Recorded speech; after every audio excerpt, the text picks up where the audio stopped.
And I think we are live. Let's see. Double check on my channel page.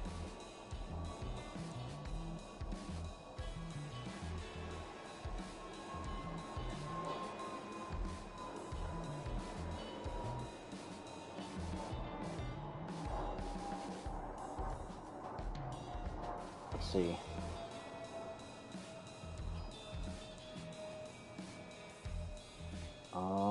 Yep, we're live. Great. Pretty sure.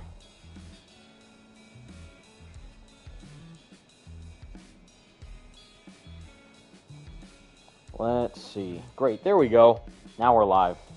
Welcome, everyone. Crazy day today, which we will definitely get into.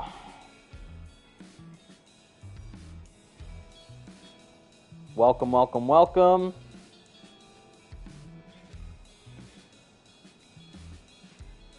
Right now, I'm just trying to share the stream on Twitter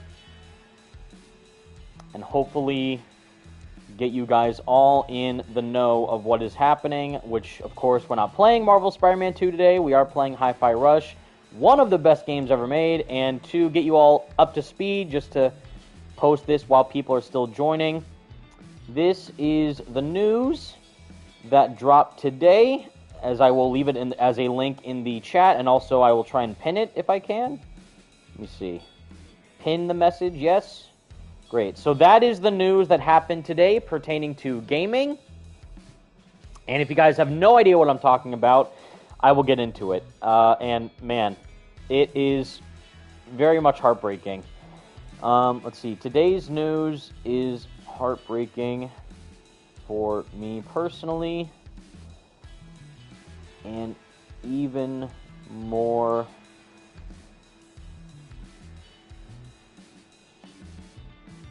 let's see.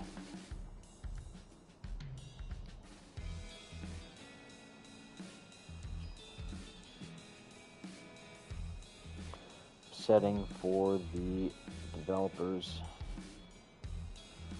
impacted by recent layoffs. Join me as I live stream Hi-Fi Rush.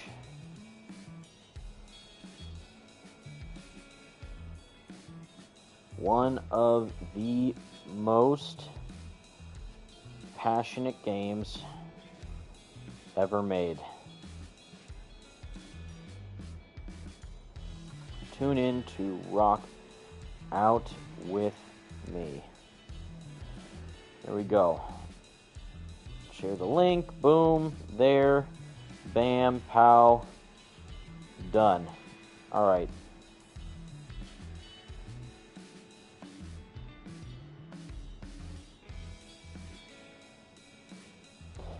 And shared. Great. Yes. All right. So we're back, everybody. Hello, hello, hello.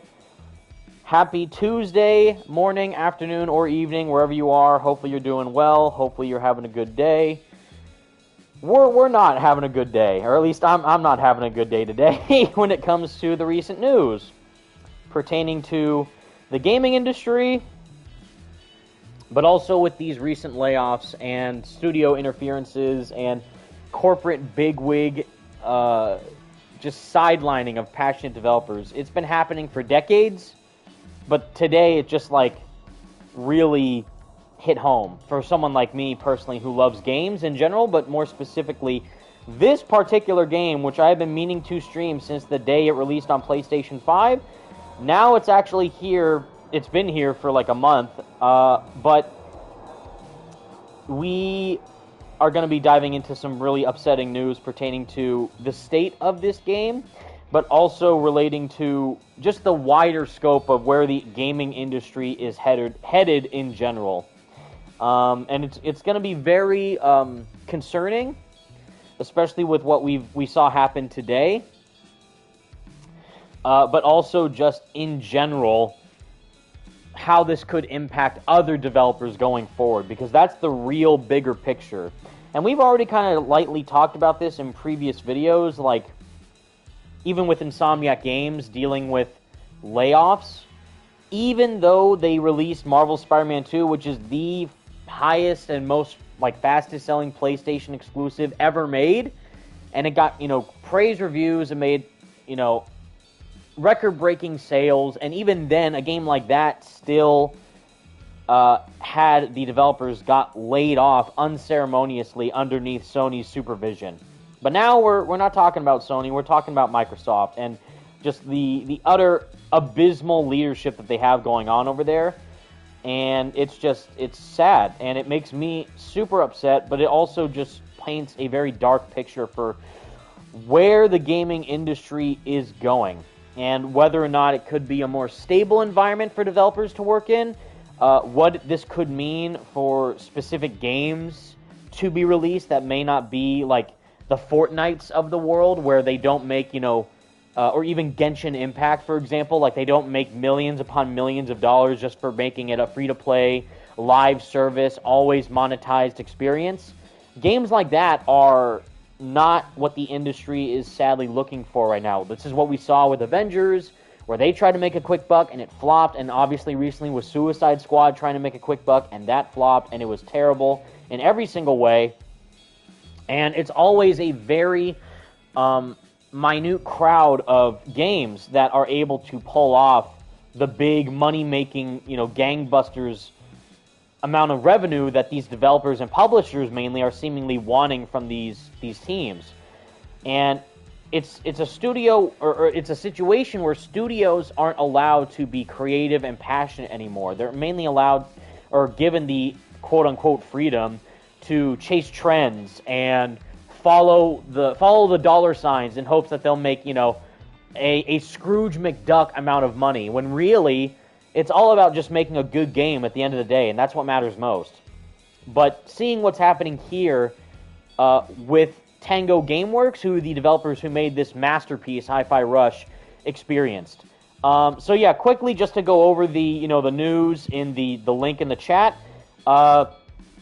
This is an article from IGN. This was all over Twitter this morning, and it's still big breaking news today, right now. So Microsoft, who is the owner of these studios and the publisher behind these games, Microsoft closes Redfall developer Arcane Austin, Hi-Fi Rush developer Tango Gameworks, and more in devastating cuts at Bethesda, who's the main publisher of all these games.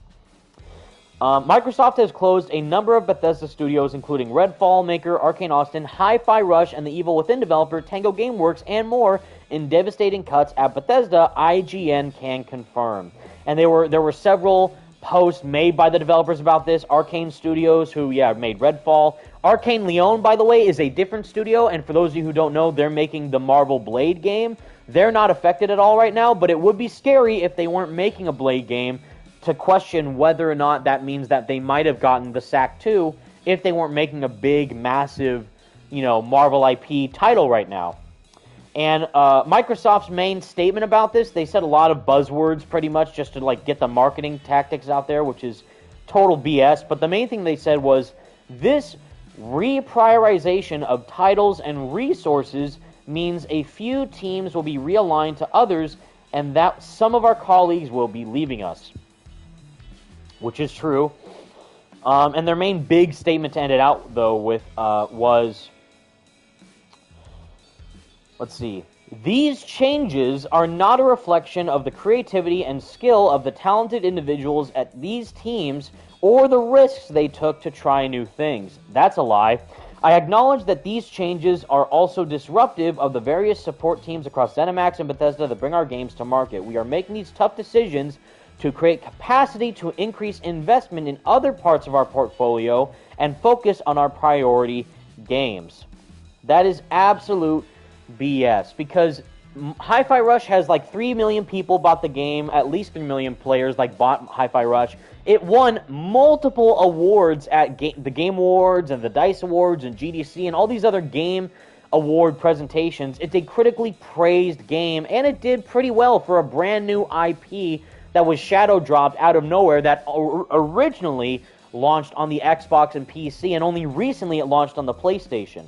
And with all that in mind, with a brand new player base to dive into the game, brand new consumers buying the product, financing the developers, giving Microsoft the big bucks what they want, they still get shut down. And that is extremely, extremely heartbreaking for someone like me who is invested in the games industry and potentially one day wants to work within said industry. And now we're seeing just this lack of leadership and cruelty being put onto the developers. And it's very hard to see. And there was a big thread that was posted by the creative director of Marvel's Blade, Dinga Bakaba, who does work for an Arcane studio, who again is owned by Microsoft and PlayStation, or Bethesda, I mean, because it's more than likely that the Marvel Blade game is going to be Xbox exclusive. For what we know right now, it sounds like that Marvel's Blade is at the very least going to initially release on the Xbox and then maybe later on come onto PlayStation. But for the most part, it seems like that the Blade game will be an initial Microsoft Xbox PC exclusive before it goes on to PlayStation. So all that to indicate that it's a huge lack of leadership and just a failure of the current state of where the industry is headed. And I see people in the chat saying, gaming's not dead, it's not dead, we're fine. You say that now, but if you look at all the current layoffs that are happening right now and all these studios shifting focus, quote-unquote, to make more live service games, especially what we know from Warner Brothers Games, that they've already confirmed officially that they're not going to do the big Arkham-type game that you want, like a Batman Arkham Asylum, Arkham Origins Remaster, pretty much, for example, a brand new Arkham game with that single-player open-world style. They've confirmed that all their WB Games properties going forward are going to be live service slop. So that's a big thing right off the bat, and people are not looking at the big picture. And you have to take a big step back to really take that in, like, wow, this is a very unstable market right now, and seeing how these people are being treated is abysmal. And it's gut-wrenching, especially for me who loves what these developers do. It's very hard to see. And in honor of that, in honor of these hard-working developers, I finally wanted to get around to playing this masterpiece, Hi-Fi Rush for All You. I wanted to play it the day it came out on PlayStation, but I was so busy attending the Game Developer Conference and building my online portfolio and resume and LinkedIn and all this stuff, which is also why I've been off of YouTube for a while, because I've been so busy outside of YouTube trying to grow, the professional marketplace and everything, and my online portfolio to try and resume and network and everything and apply for jobs. And yeah, I've connected with people online who work in the industry, who've said the exact same thing. Like, yeah, it's really rough right now. Don't beat yourself up for not being able to land a position, because it's hard for everyone. And this today just proved it. Like, even these award-winning, hard-working, incredibly talented developers who made a groundbreaking game get laid off. And it's absolutely despicable. It's a failure of the current state of where the industry is at today. And it hurts. It really hurts.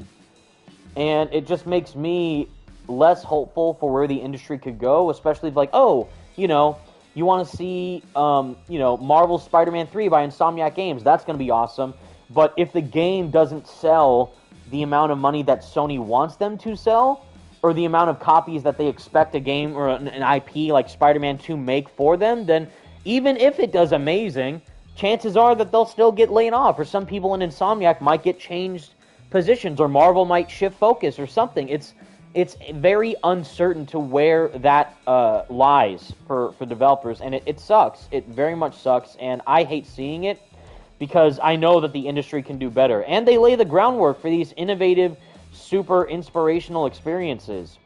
And instead, they just let these people down, and they don't do justice by the talent that they incorporate into these games, and it needs to be brought up more.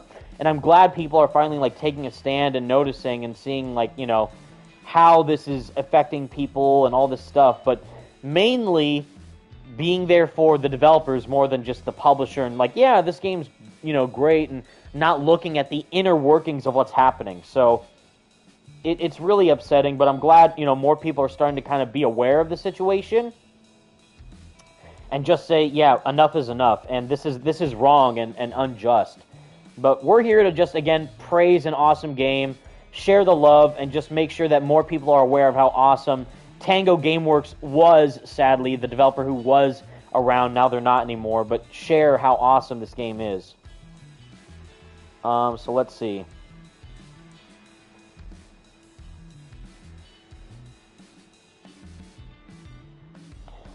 Gonna check really quick just to enter message. And Ghosty, I see you're here in the chat, buddy. If you're available, we can join a party together. That would be fun if you want to join in the stream. And Franco, too, if you're ever around, Stealth Gamer 026, buddy. If you're not here, that's okay. But everyone, again, welcome, welcome, welcome. Hopefully you're doing well. Leave a like on the stream, share it, subscribe, all that fun stuff. We're just going to be having fun, praising Hi-Fi Rush, and diving into this masterpiece. But yeah, what's up, everybody? M64 Bros, Demon Lord, The Stranger, Victor Vaughn, Sun OG5, Mr. EYD, Georgie Mama Lashalvilla. I'm sorry if I'm mispronouncing anyone's names. Michael Soto, Gleam, Pico Hobies, Devon Crawford, Dark Attack, Zaid Baker, Phony Fox, Newsboy 100, and everyone, welcome, welcome, welcome. Hopefully you're doing well. Again, like, share, subscribe, all that.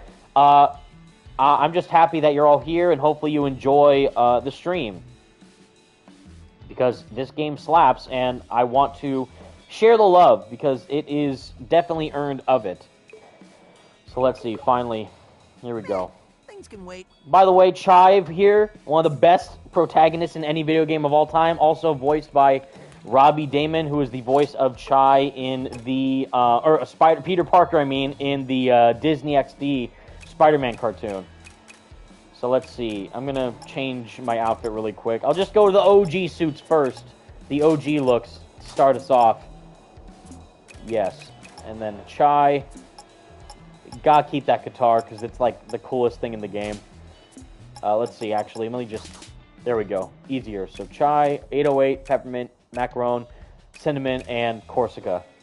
By the way, Corsica, oh my god, just, yeah, I don't know, need I say more? Need I say more? That's all that matters. T Higgs 11763, $2 donation. Thank you so much, buddy. That genuinely means a lot. You don't have to do that, but that's very kind of you to do so. And now we got Ghosty in the chat as well, in the party, hanging out with us. What's up, dude? How you doing?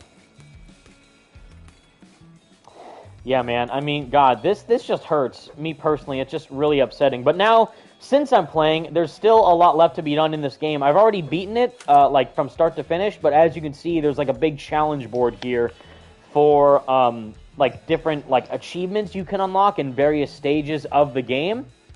Which, by the way, Corsica on the bottom left here, just, woof. Come on. The best. But Chai is awesome. But yeah, there's still, like, parts of this, like, mural here that are left out, and I have to complete certain challenges in the game to get the artwork finished, and they're pretty damn hard. Like, I have to beat certain bosses without getting damaged. So the main thing right now is that there's a stage I have to do, or like any stage I do, I have to complete without taking damage.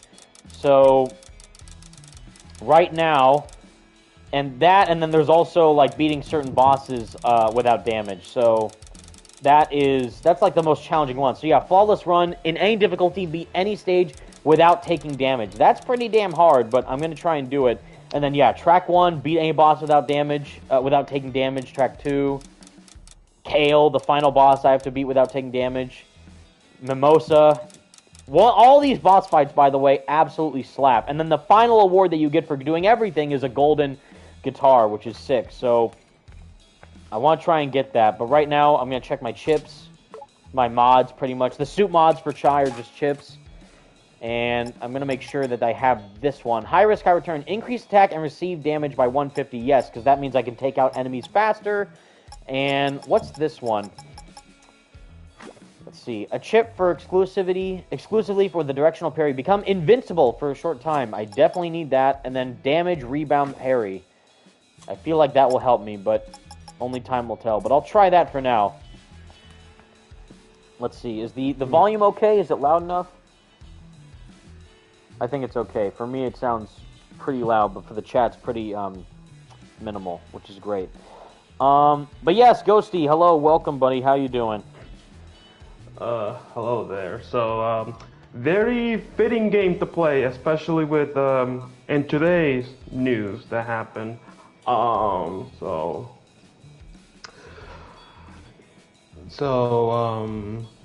What are your thoughts on the recent events that happened in the gaming industry?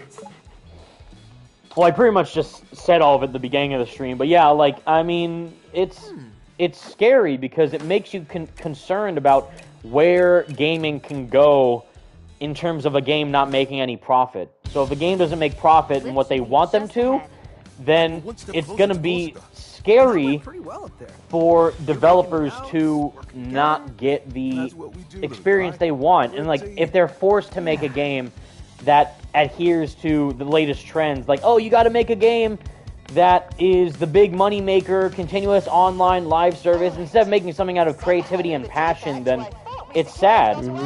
And it's upsetting to see how the developers are being treated with such little respect, but also, yeah, like, even if it does do, like, again, gangbusters amount of, like, profit, income, and all that, and it still flops, then what does that say about the industry? And I mean flop in the sense, like, oh, are they expecting it, what, to sell, like, even then, Marvel Spider-Man 2 sold, like, 10 million copies. But even with that, some people at Insomniac and PlayStation in general still got laid off. So what if a game sells that much, reviews well, is praised well by the fans, great word of mouth, and still gets people in the industry laid off? Then what does that mean for other games like Hi-Fi Rush, like their brand new IP, you know, unknown, totally brand new, not established like Spider-Man? It initially launched on one platform, then transferred onto the PlayStation. What does that mean for like the future installments of games down the line?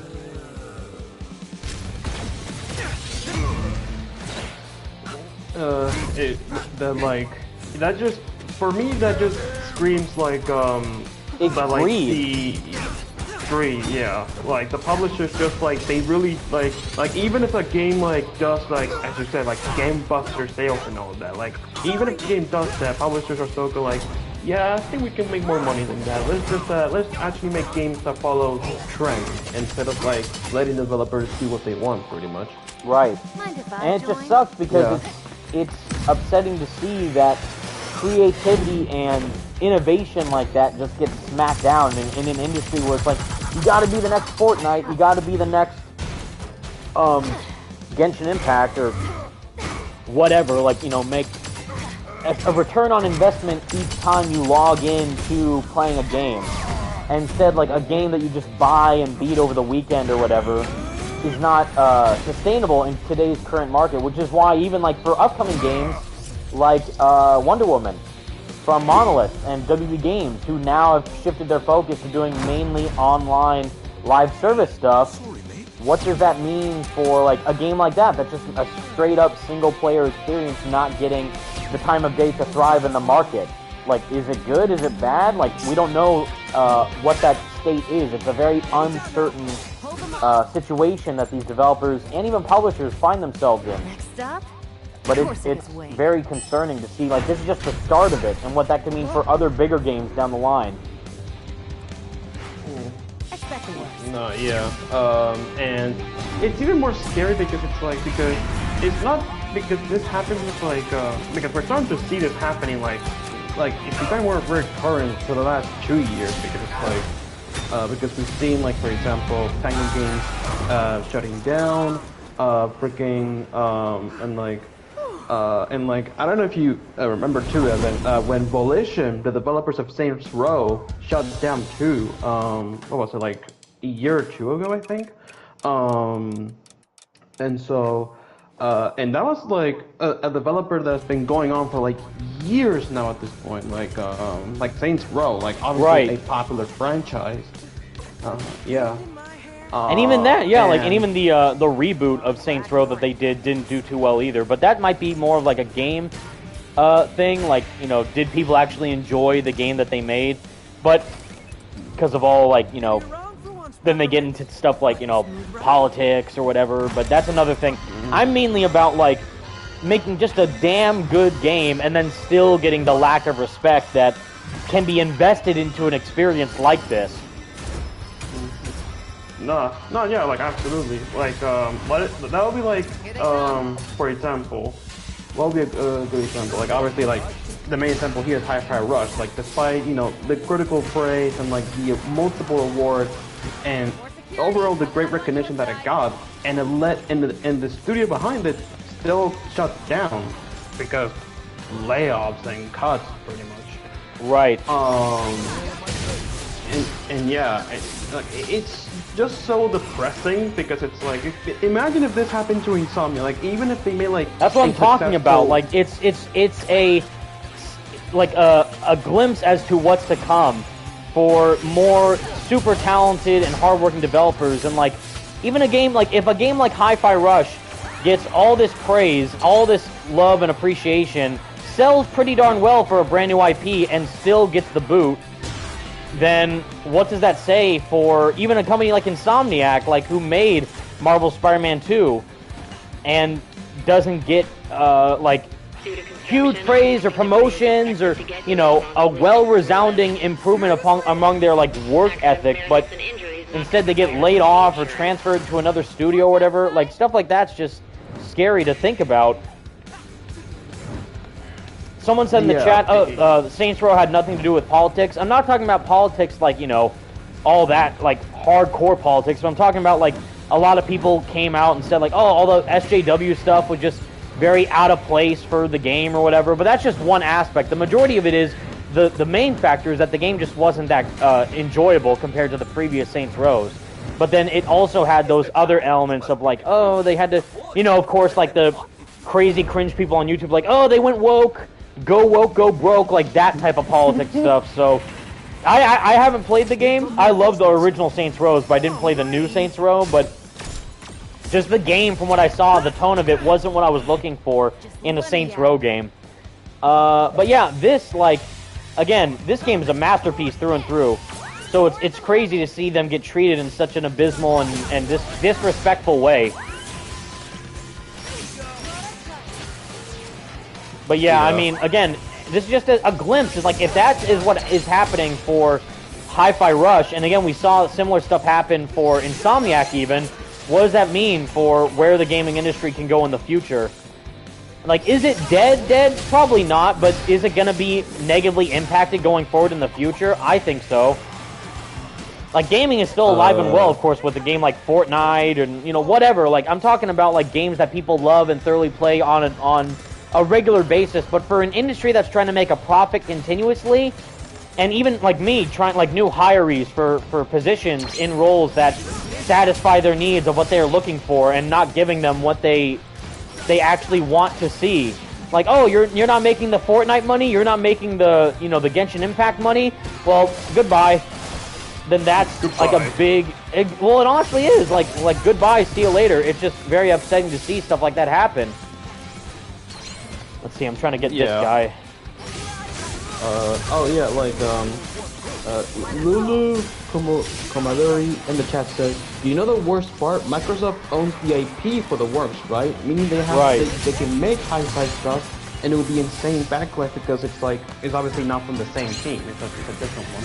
Right. Yeah, again, like, that's what we were saying earlier, like, Blade is being made by Arcane Leon, which is a studio that is owned by Bethesda and Microsoft. So even though they're going to make a big AAA IP third-person Blade game with a big budget backing them in their development, what would happen if they weren't making a Blade game? Like, what if they weren't making a big, reliable IP like a Marvel character and instead were just making some new game or whatever? Would they even still be in the business? Oh my god, I was looking the wrong way. And I totally lost the challenge. Oh well. Like if it wasn't because they're already making Blade, there's a highly chance that they will either get laid off or just straight up shut down the entire studio for once. Yeah, and that's like the big thing. It's like, what guarantee, and that's the bigger picture of like what we're talking about. What guarantees a success in today's day and age? Like, they took a risk with Hi-Fi Rush and it totally paid off, but yet the bigger, for like, paid off for the general public liking it, but for the inner workings of the studios, we don't know if, like, what is the margin of profit that they're aiming to make? Like, is it hundreds of millions of dollars? Is it $1 billion? Like, what is their end goal profit margin that they're trying to aim for? And if they can't even go through with something like that, then I don't know what's going to happen for a bigger studio. Again, like Insomniac making a new, IP if they stop making Spider-Man or whatever, or who's Ratchet making? and Clank. Yeah, exactly. Like, how much did Ratchet and Clank Rift Apart make compared to Spider-Man? I think it sold pretty well, but maybe not as well as what Sony is wanting them to make.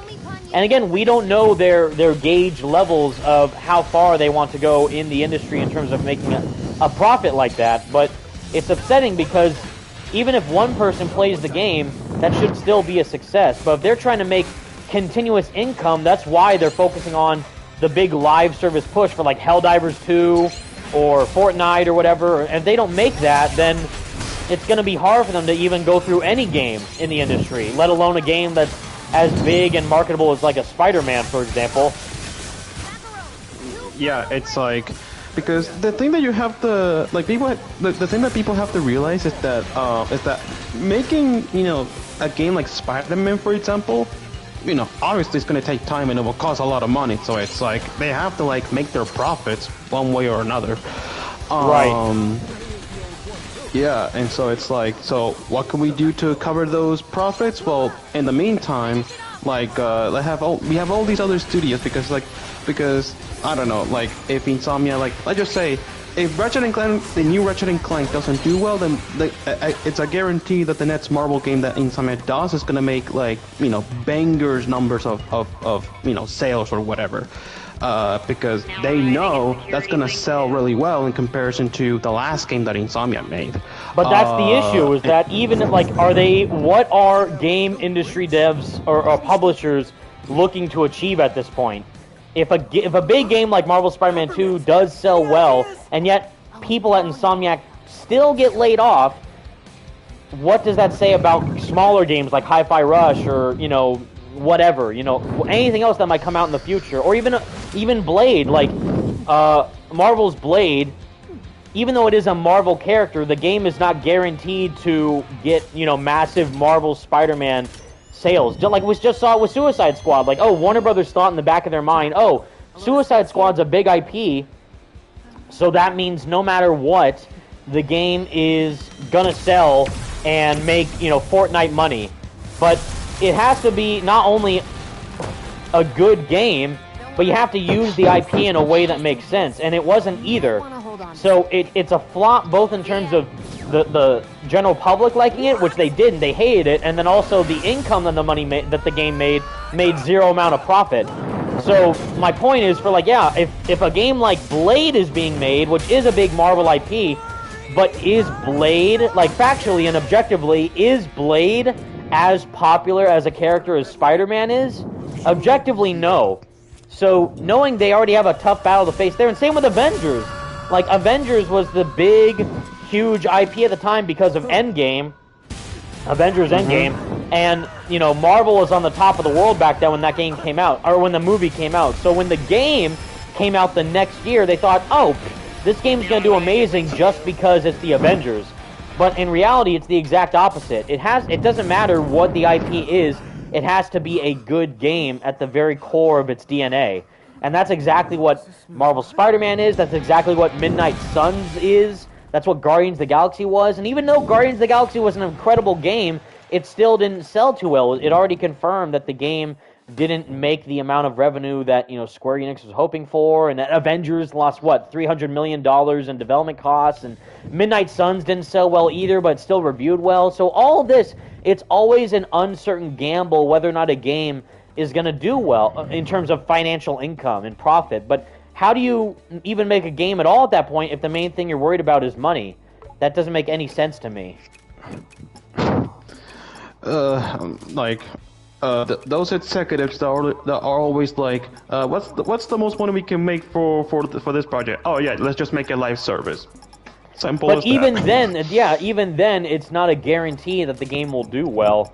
So it's like, oh, they're just banking on the outcome of what will make the most money, and it didn't. So it makes me even more confused about the current state of the industry and where we're going in terms of like developer care and consideration. Because if they're doing all that and still not making the profit that they're looking for, then what does that say about, you know, like the current state of where the industry is headed? That's my entire point, which is why people in the comments are like, oh, the industry's not dead, it's not going anywhere. Like, you don't know that for sure, because we don't know exactly where these developers are going in the future and like what their direction is that maybe the studio, the higher-ups are pushing onto them. Because again, did you think, and I don't care what Rocksteady says, do you think that their next big vision after they made Arkham Knight was to make a live service Suicide Squad game? Hell no. As Brian Intar says, hell no.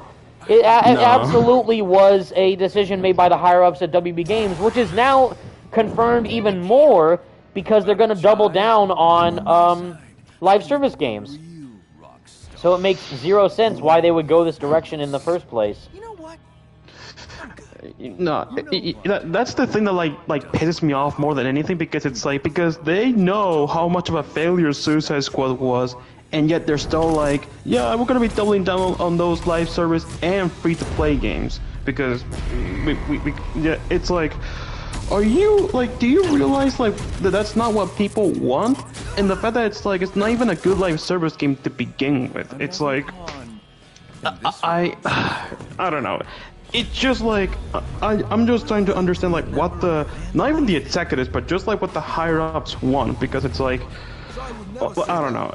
It's just so confusing and depressing, really. So it's like, I don't know.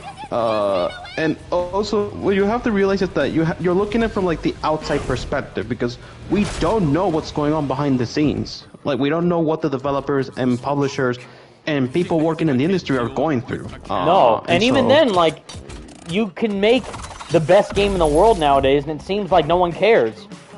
Like, even if people do give it a chance, I don't know what the publishers are looking for to give like a brand new experience that will make a profit.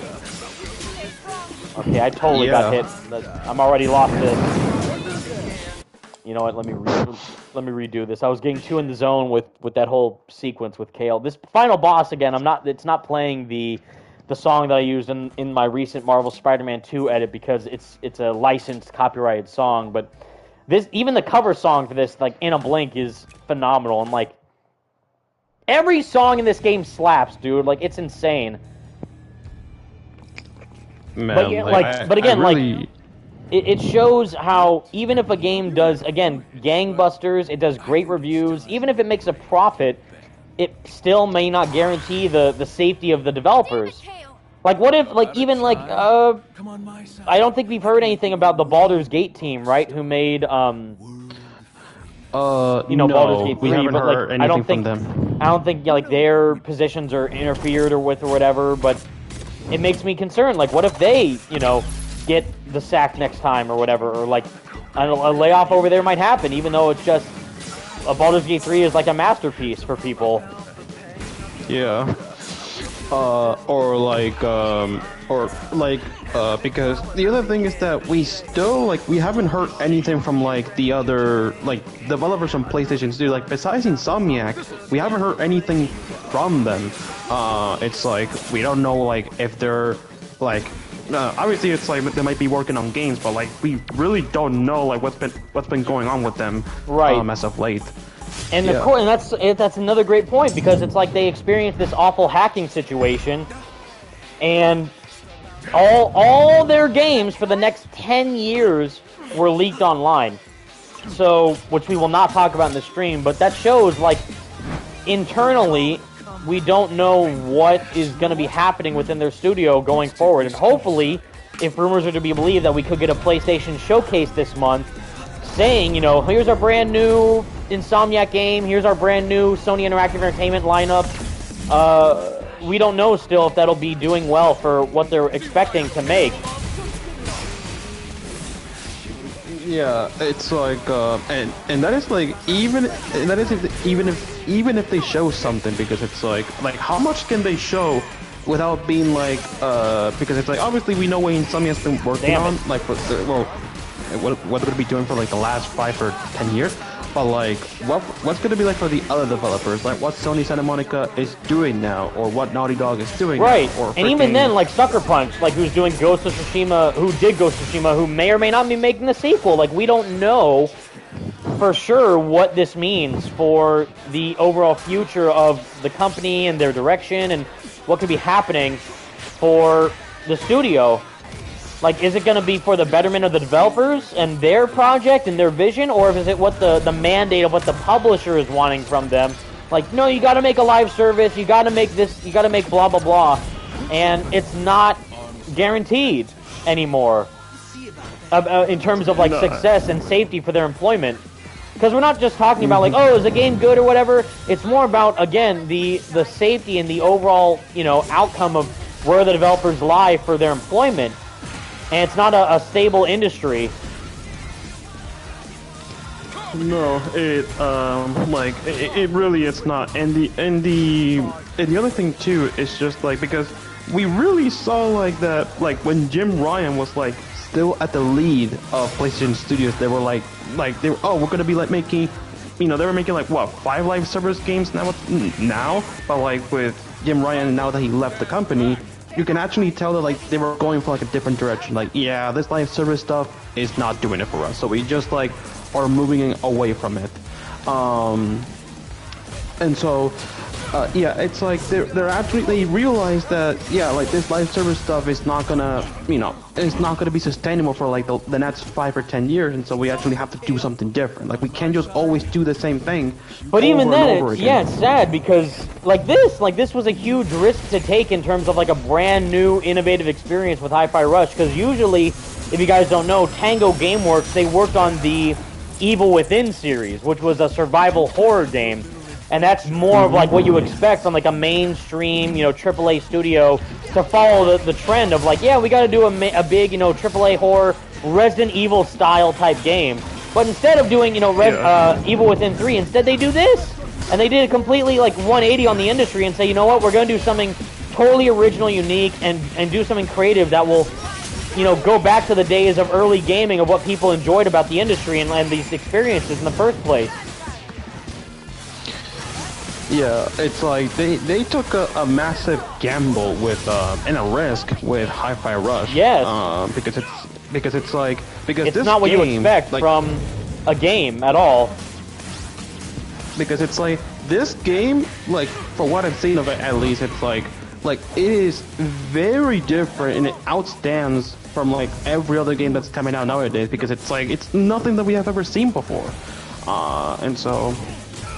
But that just goes to show, like, the whole issue of the matter is that people, or the game industry, doesn't seem to prioritize ingenuity and creativity among the developers to try out something new and then reward them when it does well. Instead, they're like, okay, you gotta do something new, innovative, and at the same time, make hundreds of millions of dollars. So even if it is great, and it doesn't, and it even does sell well, but doesn't sell, like, what, I don't know what profit margin they're looking to achieve at this point, but even if it doesn't do, like, you know, the $1 billion mark or whatever, then they just, yeah, you're done. Goodbye. You're canceled in the industry. You're gone. See you never. Like, it's super upsetting to see that's how they're rewarded for their hard work. No, and it's also just like I'm just like really questioning the direction that Microsoft is going with their developers, studios, and their games. I'm like, what the hell is Microsoft doing now? I'm legitimately, especially with like, Phil Spencer. Like, his leadership is just, again, him and Jim Ryan, in my opinion, are the worst things to happen to both those companies. I'm thankful, at least for Phil, whoever's decision it was from Microsoft, to feature Hi-Fi Rush and include it onto the PlayStation platform. At least we get that. But yeah, like, I don't know. Again, it's the whole heart of the matter is, even with all of that and all the success that you could get for a game or games as impactful as this, and still get, you know, sidelined and thrown away from the higher ups, then there's no guarantee that any game nowadays could be, you know, the success that any of these companies are wanting it to be. It's just a bunch of scrap metal now. Yeah, and so again, and like if Marvel's Spider-Man 3, for example, becomes the best-selling superhero game of all time, the highest-selling PlayStation exclusive ever made, the best Marvel IP of all time, who knows if that could even guarantee the success of the developers and the safety of them and their employment. You did it, Chuck. And if Insomniac even manages to like make anything else after Marvel Spider-Man 3. Yeah. And even Wolverine, like, we don't know if, like, Wolverine is an awesome character as well. Is he as popular as Spider-Man? I don't know for sure. Like, he's on that level, definitely, and he's definitely on the same zeitgeist as, like, the big AAA IP that you would want to see a game from. So, of course, you're getting, like, you know, the huge linear, narrative-based AAA, third-person, action-adventure-style game from all these superhero titles, like Iron Man, Black Panther, even that, like Marvel 1943, Blade, Marvel Rivals, like all these games that are coming out from Marvel, what if they don't sell over, you know, 5 million copies? Does that mean that they're just canceled and scrapped? Like, a big factor, like Marvel Spider-Man 2 is a great game, but a big factor is why it sold well in the first place is two things. One, it was an awesome game, but of course, two, it's Spider-Man. So it's a huge, notable, iconic character within pop culture and modern media, and that's another big reason why it added to the sales of the game. Like, I might even want to, you know, buy a PlayStation, but I will buy it because of Spider-Man. So that's a big factor into how games are marketed and, you know, promoted nowadays. I like that a lot. Hell, it's like, Spider-Man 2, or the Spider-Man games in general on PlayStation, were literally like one of the main reasons why people even wanted a PlayStation to begin with. Exactly, the first game, like Spider-Man PS4, like I know for a fact, me specifically, I bought a PS4 Pro just for Spider-Man PS4. Yeah, and it's like, and hell, people bought the PlayStation 5 just so they could play a freaking, I mean, Miles Morales was a cross-gen game, but like, you know, for the people that got lucky with it, they actually wanted to play the game on PS5 because it was mainly marketed. Exactly. Yeah. And so, and obviously with Marvel Spider-Man 2, it's like, well, it's the sequel to one of the best-selling PlayStation games of all time, and obviously it's like, people wanted to get the PlayStation 5 for the people that didn't have it, and they play the game. They got the console mainly because it's like, well, they got it because of Spider-Man, because that's the game that they really wanted to play with. And so, I mean, yeah, like obviously you have like, you know, other franchises like God of War, Horizon Zero Dawn, and like, hell, even Final Fantasy. Ghost of Tsushima, yeah, Final Fantasy, Stellar Blade, you know, a big one, like all those. Yeah. Same thing, like that's a good example, like Stellar Blade. Like I have not bought the game yet. I've tried the demo, it seemed interesting, but a brand like Shift Up, who made the game, is like a brand new studio from Sony, and this is their first AAA game. So even if it did well, which it seems like it did, we don't know what the future of that studio is. When in reality, they should be being praised and promoted and all this stuff, like, you know, all positive things. But instead, it's almost like a concern now.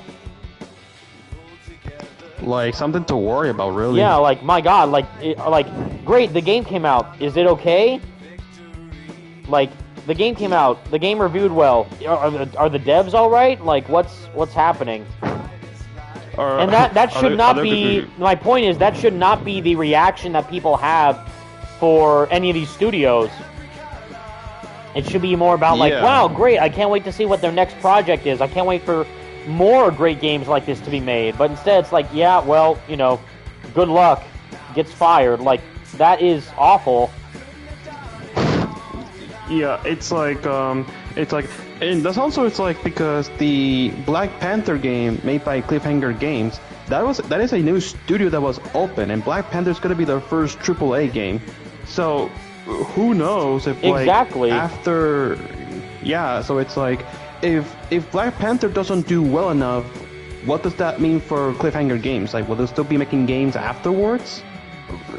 Exactly. Same thing with Skydance New Media, who's doing Marvel 1943. Like that is going to be their first ever game, and it just so happens to be a big Marvel IP. Yeah, and so it's like, it's like, I mean, even if the game is like, you know, as we said, like, even if the game is well reviewed, like it sells well and all that, we don't know if Skydance New Media will even be making any more games. Like, whether it's going to be like another Marvel game, exactly, or just an original IP. Like, is it a one and done? Is it like, you know, are they going to make more after that, or what's happening? And even additionally, on top of that, is the Wonder Woman game that's being made by Monolith was revealed in 2021, I believe. Like the Game Awards 2021, and we have heard a nothing from them since. Like a big fat nothing from them ever since its reveal. So is that game still even being made? Is it still in development? Did they change its development to make it more live service? We have no clue. You're actually gonna learn how to play guitar. I mean, we have, like, you know, reports and rumors to go off of, but like, as of like anything official, nothing concrete, exactly, and that's a very concerning, you know, picture to paint for where the future can go for the studio.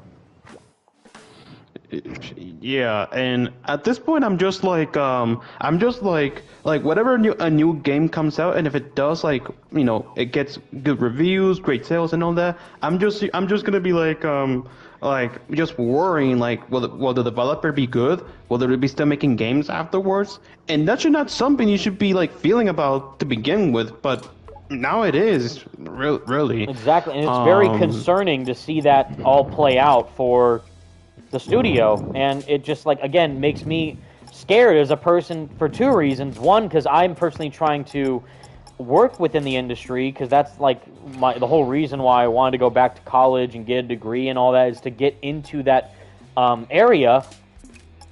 And it's just like, it's not it doesn't feel like it's rewarding the players for their hard work and talent, or the developers for their hard work and passion and everything. No,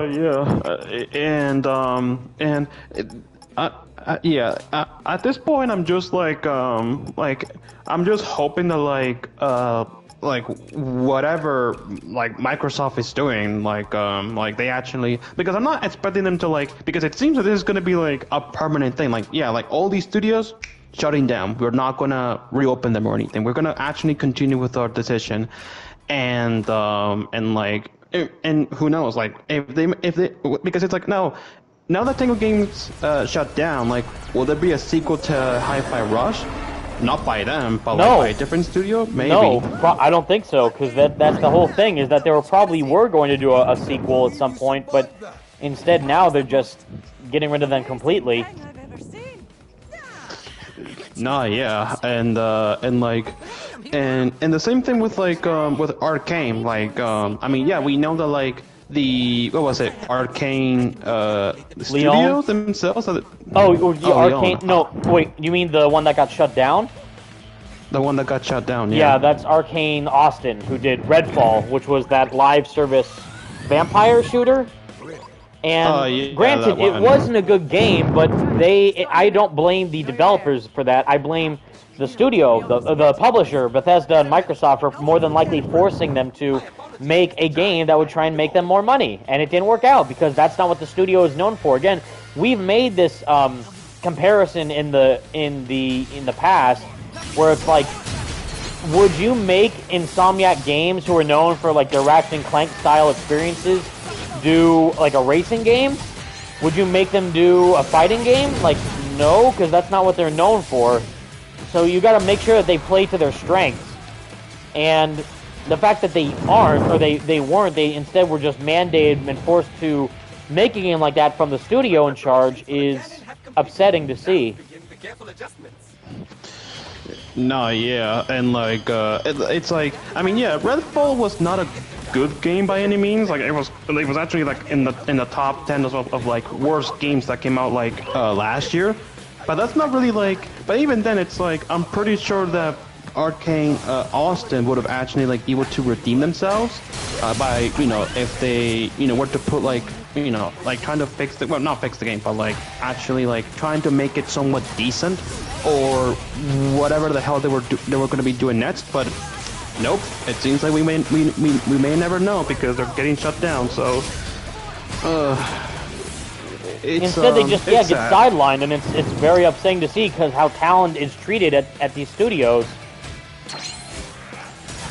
And yeah, and it's like it's not just in the in like I mean obviously it's like this has been going on both like the games industry and the movie industry. It's like they're both like kind of like in the rough situation right now, but mainly like in the gaming industry because that's the one that we all like are focusing on right now. But right. Like, yeah, but even that one, to add on to that actually, is that the gaming industry has become more profitable than the movie industry and music industry combined. So it's a huge market, which is why this is such a big thing going forward, because it doesn't just, again, impact this one studio or Tango or Hi-Fi Rush 2 or whatever. It could be, again, everything. It's a big picture thing you have to look at with, Insomniac, Marvel, Sony, Microsoft, every one of these companies and publishers, and how their work ethic is going forward and seemingly, again, crushing the amount of creative liberties to be taken for these brand new experiences. Yeah, it's like because they're taking, because we're starting to actually see like developers that are like very well known for making single player, highly critically praised games and all that, and now they're turning them into making live service games. Like we've been seeing that a lot lately, actually. Like we're seeing that with we've seen that with Rocksteady from the Arkham games to Suicide Squad. We've seen that with Crystal Dynamics, who made Tomb Raider to then make Marvel's Avengers. And what would be another good one? Naughty Dog was going to be making a Last of Us multiplayer live service game. Yeah. And that one got shut down, or not shut down, like it got canceled. Yeah. Naughty Dog realized they realized that if they were to focus on that one game, they would have to basically change their entire like development strategy. So like it would just be making this content for the same game for like 5 or 10 years. And so that's when they were like, yep, we're gonna have to unplug this and actually make on the stuff that we used to be known for, which is to make high quality single player games. Which is, even though I do not like The Last of Us 2, I heavily applaud them for doing that. Yeah, me too. It's like that for me was the sign that like Naughty Dog, they realized that what they were doing was just a game that was not really something that they should not be making, or something that just does not feel like something that Naughty Dog should be making. They should be making single player high quality games, which is what they're known for. I mean, we obviously know them for like Uncharted, the first Last of Us, and how would you feel about The Last of Us Part 2? The game still got like recognized a lot. Like it got multiple awards. It sold really, really well. But again, like the sad thing is that it got lots of praise and reception from like the Game Awards and everything. But is that a game that really pushes boundaries like what Hi-Fi Rush did? In my opinion, no. It's just, again, and the same thing, even though I love it, I can't say the same thing about Marvel Spider-Man 2, because it's just more of the same stuff, which is awesome, and we love that type of stuff, and I can't wait to see more of where that trilogy goes, but it's not a new and innovative thing like what Hi-Fi Rush is. Yeah.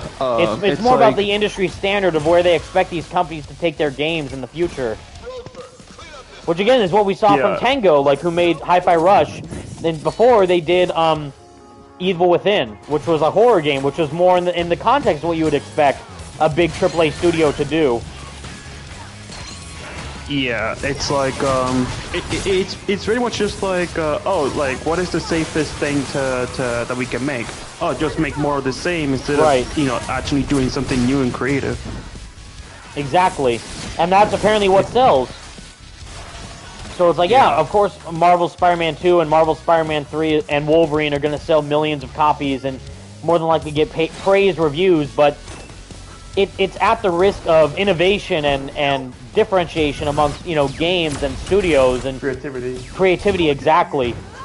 Which is why, like, whatever Rocksteady's next game is going to be, if they even make a next game, needs to be different from Suicide Squad. But I sadly don't think it is going to be like that anymore, because WB Games have already said previously that they're going to mainly focus on the big, live service stuff. Mm-hmm. And that only spells disaster for the future games coming out from them. Yeah, it's like it's just like as I said, they just rather do something that they know is gonna make money, even if they know it's gonna be like an absolute freaking failure. Like they just want to do that instead. And so, but yeah, so basically it's like they prefer doing something that is safe and they know is going to succeed, rather than actually doing something new, innovative, and actually something creative that we haven't seen before. And even then, it's not a guarantee that it will succeed either, because it has to be a game that fits all the boxes and checks all the boxes and also is good. Like they thought, like same with Square Enix and Rocksteady, is that they were under the assumption, or Warner Brother Games, I guess, were under the assumption that, oh, if you just make a live service game with an established IP, it'll sell no matter what. You'll be fine. But that's not at all how it works. It has to be a game that fits the genre and is good. And it was neither of those things. Do we all really thought that a live service looter brawler Avengers game was gonna be like the something to sell gangbusters? I didn't think so. No. And even then, after seeing, granted, by the time Avengers flopped, Suicide Squad was already far in development, so Rocksteady wouldn't be able to change any trajectory on how the game was being made. But they could only tweak what they were doing for the live service stuff. But after the game came out, they still fell under the same issues that Avengers had with, like, microtransactions, and even worse, like, they had the Jonkler be a character that you had to pretty much pay for rather than unlock just by playing the game, or already unlocked for free off the bat. Which I can't believe it, but Avengers actually did it better than Suicide Squad. But yeah, I don't know. My theory, though, for that is that they probably want it to fail on purpose because they just want to move on from the train wreck that is and make a game that they actually want to create. I mean, hey, like I would not blame them at all if they're purposely making the game bad just to be like, can we please just be done with this? We want to move on to something that is actually like good. Right. Do something that's worth our time, and also at the same time worth the consumer's time, because they're not going to buy a game that just made to make a profit. Yeah, and also like the fact that they're making you you want to have Jonkler as a character to play in Suicide Squad, you can either grind for 40 hours or give us $10 so you can get it immediately. Eternal CMO said, yeah, that's not what they did. Like, no, of course you can buy the game at face value and then grind for eternity if you want to unlock the Joker, but for the most part they are essentially encouraging you to take the shortcut and skip the grinding to just unlock Joker by spending $10 to buy him. So yes, you can waste your time and grind forever to unlock the Joker, but they're pretty much incentivizing you and encouraging you to use real-life money to pay for him and buy him. Yeah, also, by the way, Jonkler... Yeah, Jonkler. Eternal CMO, please don't support the business practices of live service schlock, please. If you like Suicide Squad, that's fine, but God, I mean, have standards at least, please. No, actually, yeah. Georgie in the chat says live service games are almost never a guaranteed hit. Warner, please, bro, stop it. Says in the chat. Which, I mean, I agree. It's like Warner Brothers. They legitimately think that live service is gonna be like automatically a money made, like banking money. There's no guarantee. There's no guarantee. And then, yeah, that's been proven time and time again. Even great games like Guardians and Midnight Suns, they still didn't do too well financially either. Oh, dope. I got Yeah, So it's like it's and it makes me scared to see like what does that mean for the hardworking teams working on those games. yeah, and like and also that's the another thing I wanted to mention is that Gotham Knights. It seems like they originally wanted to have like some kind of live service element to it, but after they saw like the negative reception that Avengers got, Yep. they basically changed the game so that it's no longer live service, and so that it's not like single player co-op game. And even then, the game ended up being like pretty average in the grand scheme of things. Right. Yeah, and so it's like even if you took out the live service element and you just leave the base game as it is, there's never a guarantee if the game will even be like good or like even like be a solid hit or anything. Because which is exactly it, guaranteed. and it's like, what does that mean for the future of the game industry if they're not looking for, or they are looking for like the big next, Fortnite moneymaker, but if it doesn't make the amount of profit margins they're striving towards, what does that mean for the devs in question making them in the first place? Like, what does that guarantee for their safety and their... And again, how do we even get video games in the first place if these studios are just laying off all their developers? If the publishers are laying off all their developers, I mean. Yeah, like I think we can all arguably agree that this year was probably like this and last year's were like probably the worst for game developers, because it's been layoff after layoff. Last year after especially, layoff. yeah, like it's crazy. Yeah, and I just feel like absolutely depressed and just sad about like those game developers that got laid off. It's like, wow, like I'm really hoping they're doing okay, because it managed to, get another opportunity, because if they don't find another opportunity to in the gaming industry and all that, that's just gonna be like depressing to as hell. Like, imagine if you saw, so, like, we already saw it, but, like, again, like, oh, Marvel's Wolverine comes out. It's awesome. It's great. Game of the Year contender. Huge sales. Praise reviews. And 5% of Insomniac staff gets laid off in the process. Like, does that sound fair at all to anyone? Nope. Makes zero sense. And that's exactly what happened here with Hi-Fi Rush. Like, oh, great game. Won various awards at all these events, the Game Awards, GDC Awards, DICE Awards, praise reviews. It sold pretty darn well for a brand new IP. It now moved on to a whole new platform with PlayStation, so that gets brand new consumers invested in gamers wanting to play it. And then, nope, just gone. See you never. Good luck finding a new job. Like, absolutely embarrassing on the industry's part. No, and it's also it's just like, because imagine like working on a studio, a game developer that's been dominant, or like been making high quality games for years and years, and all that hard working time that you spend on those games, only by like one day the studio or the publishers or whoever, they telling you, oh yeah, we're firing you. You're laying. And how is that beneficial to anyone? Like, if there's like, oh, we gotta change our priorities. What priorities? To make more live service games? To change the way on how employees are hired in your industry? Because there's already no jobs for newcomers to try and enter the industry in the first place. So if you can't have new people enter, and you're firing the people that already worked there for years, how is the industry going to still thrive? It's like what is like the direction? What's the plan? Like, what's your end game strategy?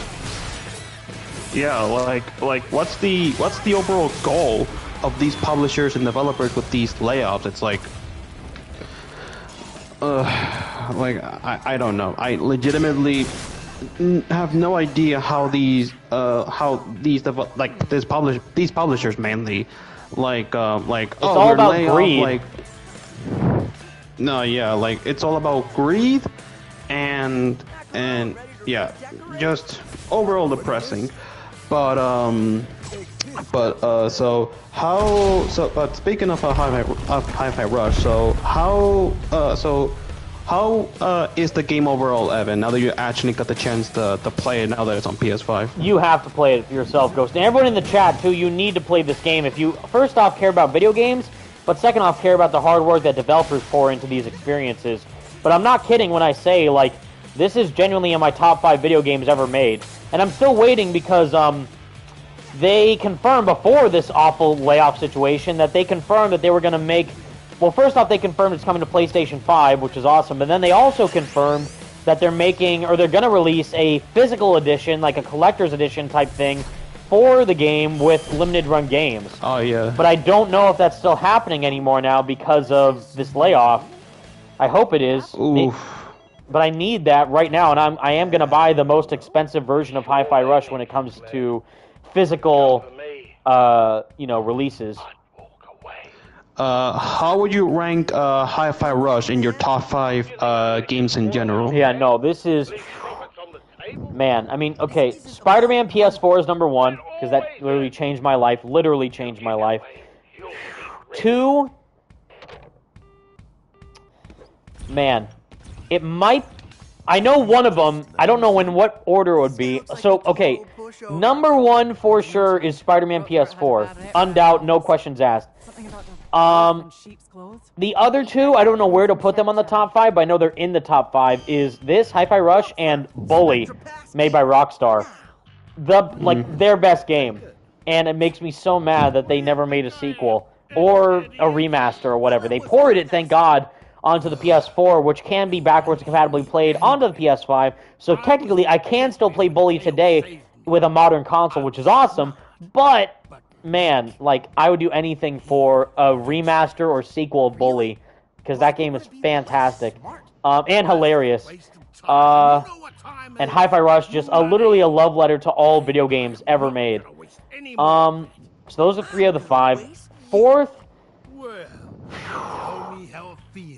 Oh, Persona 5 Royal, duh, of course. I don't know how... Yeah, I don't know how I forgot about that, but yeah, Persona 5 Royal is one of my top 5. So yeah, probably...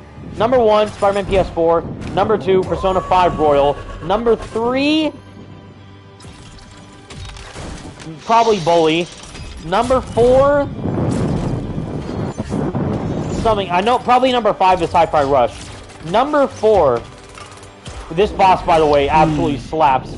This song is amazing. Number 4, my top 5, it might be, honestly...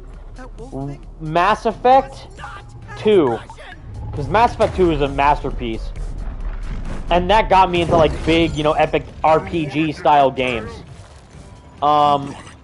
And Jennifer Hale as Shepard is the best.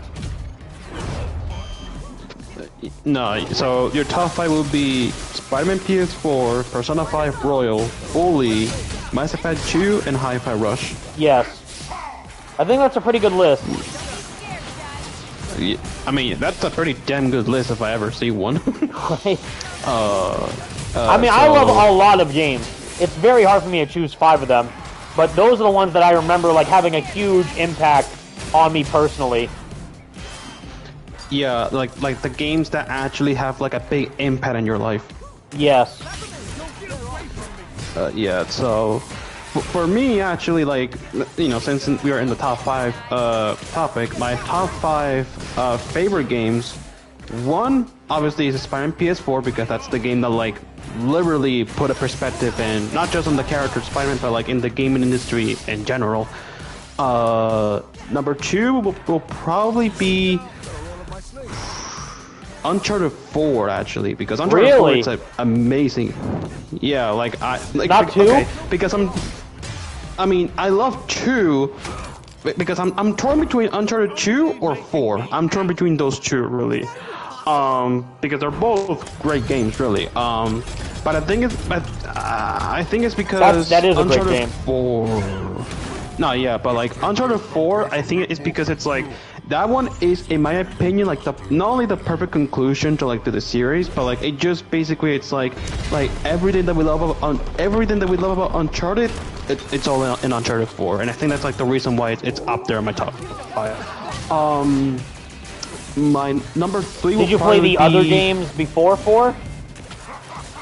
Yeah, I played the Nathan Drake collection first before I play Uncharted 4. So I did play the first 3 games on PS4 and then played Uncharted 4, and then I play Lost Legacy, Nice. the one with Chloe.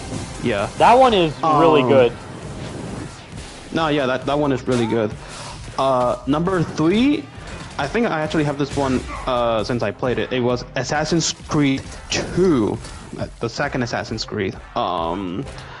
That game was like ever since I played it for the first time, like that game has been like in the back of my head for like years now at this point. And also like Ezio Auditore is like an amazing character. I don't know how I forgot about Assassin's Creed. Yeah, man. Yeah, Assassin's Creed 2 is a masterpiece.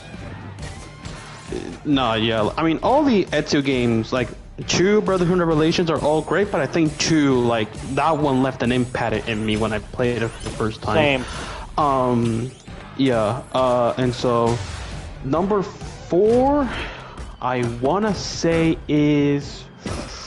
Wait, so Spider-Man PS4, you said Uncharted 4, Assassin's Creed 2? Yeah, those 3. Yeah, number 4 will probably be. Actually, yeah, I want to say it's God of War 2018. Actually. Really? Yeah, like I think that's because because I never played the original God of War trilogy because I never owned a PlayStation 3. But even when I played God of War 2018, it's like that game. Not even kidding. Like I think it's like probably one of like the best God of War. Well, I mean, actually, yeah, like the best God of War game in my opinion because it's like it's the only one where the one where actually Kratos felt like an actual character in that one, because in the original trilogy he was mainly just like just a guy that kills every time. Right. But in God of War 4, I actually felt like I was going through a journey with him. Like Kratos actually felt like he was going through a character arc in that one. And also just like the story in that game was just amazing in general. So yeah, like that game I'll definitely put it up there in my it's out there. And then number 5, this one I already knew from the back of my head. Grand Theft Auto 4, the GTA 4. Nice. Yeah. I think that is to this day still my favorite GTA. Nah, yeah, like that game.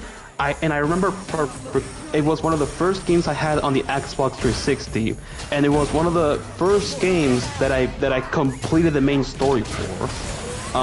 And so nice. Yeah, like that.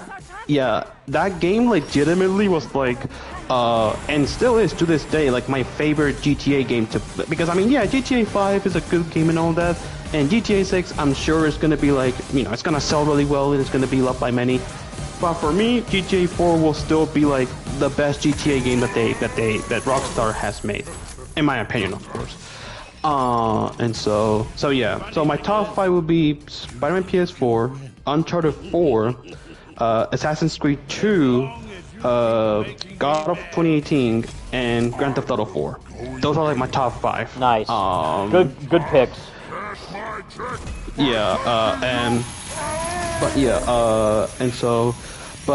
What games have you? What games have you played besides Hi-Fi Rush? If you played any lately? Yeah, recently, I recently bought Persona 3 Reload because I love Persona 5 Royal, and Persona 5 was my first Persona game. I've seen well, actually that's not true because I played bits of Persona 3 Original and Persona 4 Golden on the PS4 because they had that bundle came out, and I played them earlier when they originally released. But the one I mainly played from start to finish was Persona 5, and then I played Persona 5 Royal, and that was amazing. And then they released Persona 3 Reload, and then I got that, and I haven't started yet, but I'm about to because I've been trying to completionist Hi-Fi Rush, trying to get all the achievements on the mural in the hideout to get the golden guitar and like the platinum trophy. Pretty much, in order to get the platinum trophy in the game, you have to 100% all the achievements, and it's impossible because, as you just saw, I cannot beat for the life of me any boss without taking damage. I feel like that's just insane. But there's that. Oof. I also recently played the Final Fantasy 16 DLC, The Rising Tide, which was really good because I really like Final Fantasy 16 as just in general a great game. And the Rising Tide DLC was like their final DLC, so it was really cool to see the final like ending chapter of that game. So now it's like it's fully completed and done, and I really liked it a lot. Alright. Would you recommend it to anyone, like even to the people that are not like into Final Fantasy and all that? Yes, because you don't, just like Persona, you don't have to play any of the other previous games to understand this story, because it's all new characters, new plot line, new setting, everything. So it's totally fresh and original and awesome. Alright. And so actually, I've actually been playing like some of the other, like trying out some of the other games on PS5. So I actually tried a little bit of like Marvel Spider-Man Remaster, the remaster version on PS5. Nice. And man, it's like night and day, so right? Weird, actually. Yeah, it's night and day. It's so weird playing the game at 60 FPS. Yeah. Like, it's it feels like a whole new game. I felt the same way. Like when, like I played. You guys should know this. Like I originally played Miles Morales when it came out on PS4 because I didn't get a PS5 at the time because all of them got sold out and all that crazy stuff. And luckily, though, it was a cross-gen game, so I was able to play it on my PS4. And I played them like, this game looks and runs fine. I don't really feel like I need a PlayStation 5 at all. And then when I was gifted my PlayStation 5 by some amazing game developer who shall still remain anonymous, but still, again, it shows how incredibly kind-hearted all these game developers are who are getting treated like crap by the industry, which is absolutely insane and disgusting behavior from these publishers. But anyways, I played Miles Morales on the PS4, then, a year later when I got the PS5 and tried Miles Morales and the remaster, and I played on 60 FPS, I'm like, this feels like a whole new game. It's insane how good it feels. And like also just like and like now that I've actually got to see like Ben Jordan's Peter Parker in person, like actually seeing it, play it for yourself. It's like played it for myself. I can definitely see like the graphical like improvements that they made on the character models and the environments, but I'm still like even like what 5 years later, I'm still kind of like a little like it's like a jump scare, like whenever I see Ben Jordan's face in the remaster, it's like like I will say, it's like they made Ben Jordan look so much better in Marvel Spider-Man 2 because it actually looks more like Ben Jordan than he did in the remaster, which in my opinion still looks like a deep fake Tom Holland, but that has to do again with how I think that game was originally made for the PS4 with John Bubniak in mind, and then they had to redo all those scenes that they sculpted for John and then incorporate into Ben Jordan's model, which I feel like doesn't translate as well in the remaster, but it translates much better in the sequel. But like I've gotten used to it, but I still prefer like the PS4 John model versus Ben's model in the remaster. But graphically, like with all the textures and the fidelity and the the detail on his character model, it looks great. I just think that aesthetically, the more mature-looking John model looks better than Ben. Yeah, and like and also it's just like but I'm glad you enjoyed it. I play like the original PS4 game like what 4 or 5 times now at this point, so it's like I pretty much know that game from the back of my head, from my hand actually, and so seeing the remaster and like now it's like the advanced suit and the remaster actually looks red, because it's like in the original it had that very orange color to it. which I didn't really notice it until someone like pointed it out that the advanced suit, the original advanced suit, had like a very orange tint, and I'm just like, actually, it kind of does look orange in the original, but then in the remaster they actually trying to fix it and make it more red, so it's like I can actually see the difference in there. And also, I also tried out Miles Morales too, just to see like how the game was, because I did play Miles Morales also on the PS4, and I was like, yeah, this game looks and runs fine on the PS4, but on the PS5, it's like, bro, this is like an entirely new game in comparison. Right. Yeah, and like, and also just like the haptic feedback on the DualSense while playing Miles Morales, it's like insane. And I even told this to Evan when I got the console for the first time, that like bro, playing on the DualSense, it really made me like, yeah, there's no way in hell I'm going back to the PS4 after this. No fucking way. Because it's like, so like Evan, like a question: would you be willing to go back to the PS4 after playing games on the PS5? That's a great question. I have not touched my PS5 or PS4 since getting the PS5, so I might. But the other thing is, there's so many great games coming out on the PS5 nowadays, so there's no reason for me to go back into the PS4 with all these new games coming out on the PS5. But I love my PS4, and I still have it right next to each other. Like the PS5, the Symbiote bundle, and the Spider-Man PS4 bundle are like side by side on my console at home, like my setup near my TV. And so okay, so what was the, so why do you bought like, I obviously like I know why you bought like the PS5 Spider-Man 2 limited edition bundle, but like, did you actually like replace the console or something? Like, what happened in there? Wait, say again? So like, you have the PS5 that was given to you by the anonymous game developer back in 2021, but you bought the limited edition PS5 Spider-Man 2 bundle last year. So what Correct. do you do with the original PS5? So that's the thing. So I love the anonymous game developer for gifting me the PS5. But it was a standard PS5, just the white cover one.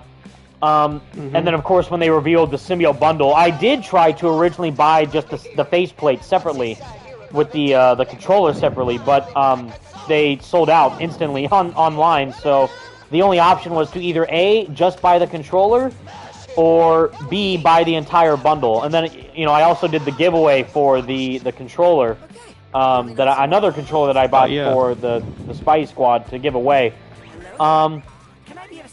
But because it was just a standard PS5, I traded it to help, transfer credit over, like, money-wise, to less the price of me buying the brand new PS5 bundle.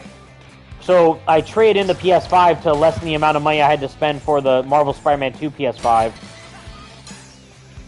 So you basically traded the PS5 with the Spider-Man 2 one. Yes.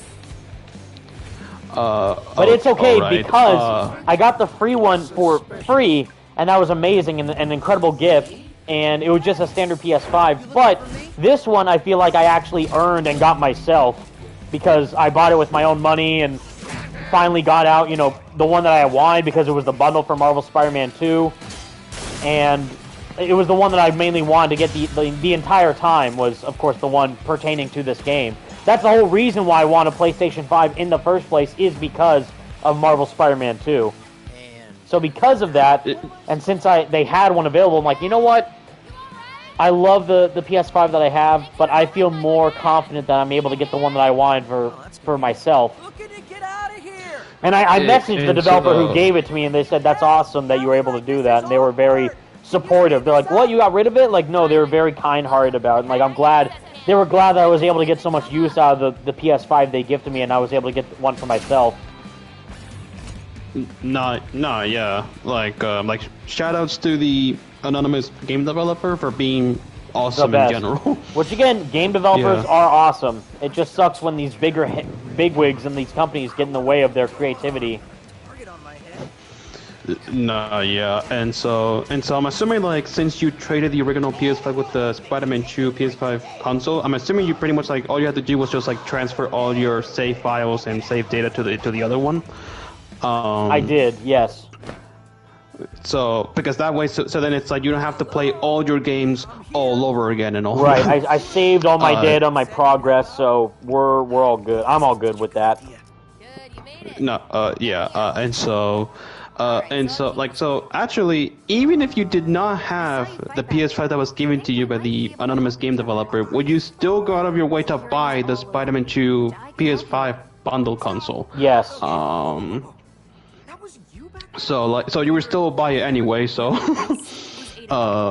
Same thing, like, and I've said this before, like, and I'm probably insane because now I already have, the PS5 that I wanted with the bundle for Marvel Spider-Man 2, but if you know, now, that's not the current PS5, because they released, like, the slim model and the newer, thinner model that's smaller and, holds more storage, weirdly enough. And I'm assuming that eventually they're going to release a PlayStation 5 Pro. So whenever that happens, I'm probably going to have to get another PS5, and I'm assuming that if they do a PlayStation 5 Pro, which is going to be like the most, up-to-date, enhanced PS5 model, I think it'll be a PS5 Pro bundle for Wolverine. I think that if they did one for Marvel Spider-Man 2, I have there's no reason why they wouldn't do one for Wolverine. And if anything, I think like if the design for it, like Marvel Spider-Man 2, it's the symbiote and a bit of red going over Spider-Man's costume and everything. For Wolverine, there's like a line in the PS5 model that looks like it's just like cut in half. If anything, I think the design for the PS5 Slim or the PS5 Pro is going to look like claw marks, like Wolverine's claw marks going through the console, which I think would be awesome to see. Yeah, like, and hopefully they add, and I mean not just like, and I mean like an actual like limited edition PS5 bundle, and not just like the normal PS5 with the game bundled. So like yeah, pretty much that. And it's just like I got a question. So like, if the PS5 can already do stuff like ray tracing, 60 FPS, and like near instant loading in games and all that, and I already questioned this, but I'm like, what the hell is a PS5 Pro gonna even do in the first place? Like fucking 120 FPS or something like that?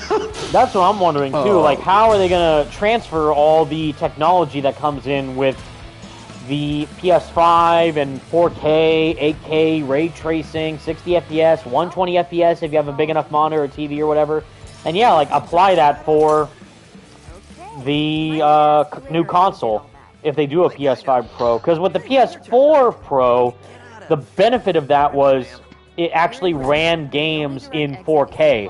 Before it wasn't 4K, it was like 1080p or something close to that, but the PS4 Pro actually enabled all games to run in full-on 4K, which is why, even though the remaster, the Spider-Man PS4, Marvel Spider-Man Remastered, has the benefit of 60 FPS, and increased graphics and everything, which does look amazing, don't get me wrong, but the PS4 Pro version of Marvel Spider-Man 1 and Miles Morales still look pretty damn good to today's standards.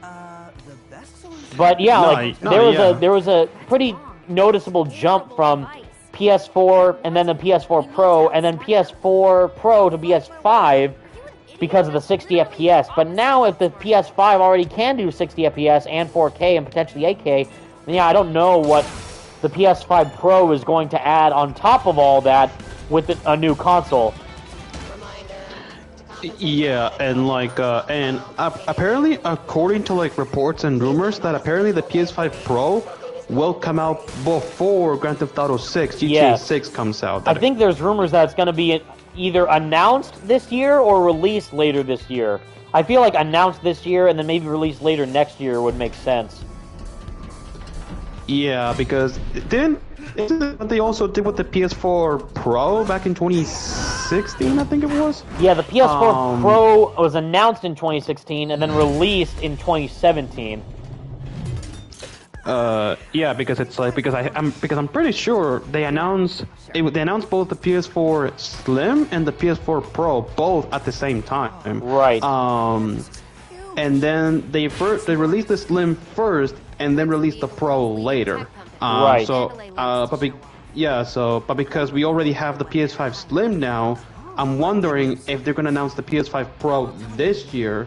And then release it later this year. Like, that's the thing that we are questioning about. Which hopefully might be revealed during a PlayStation showcase, because didn't they, at the last PlayStation showcase, announce the PlayStation Portal?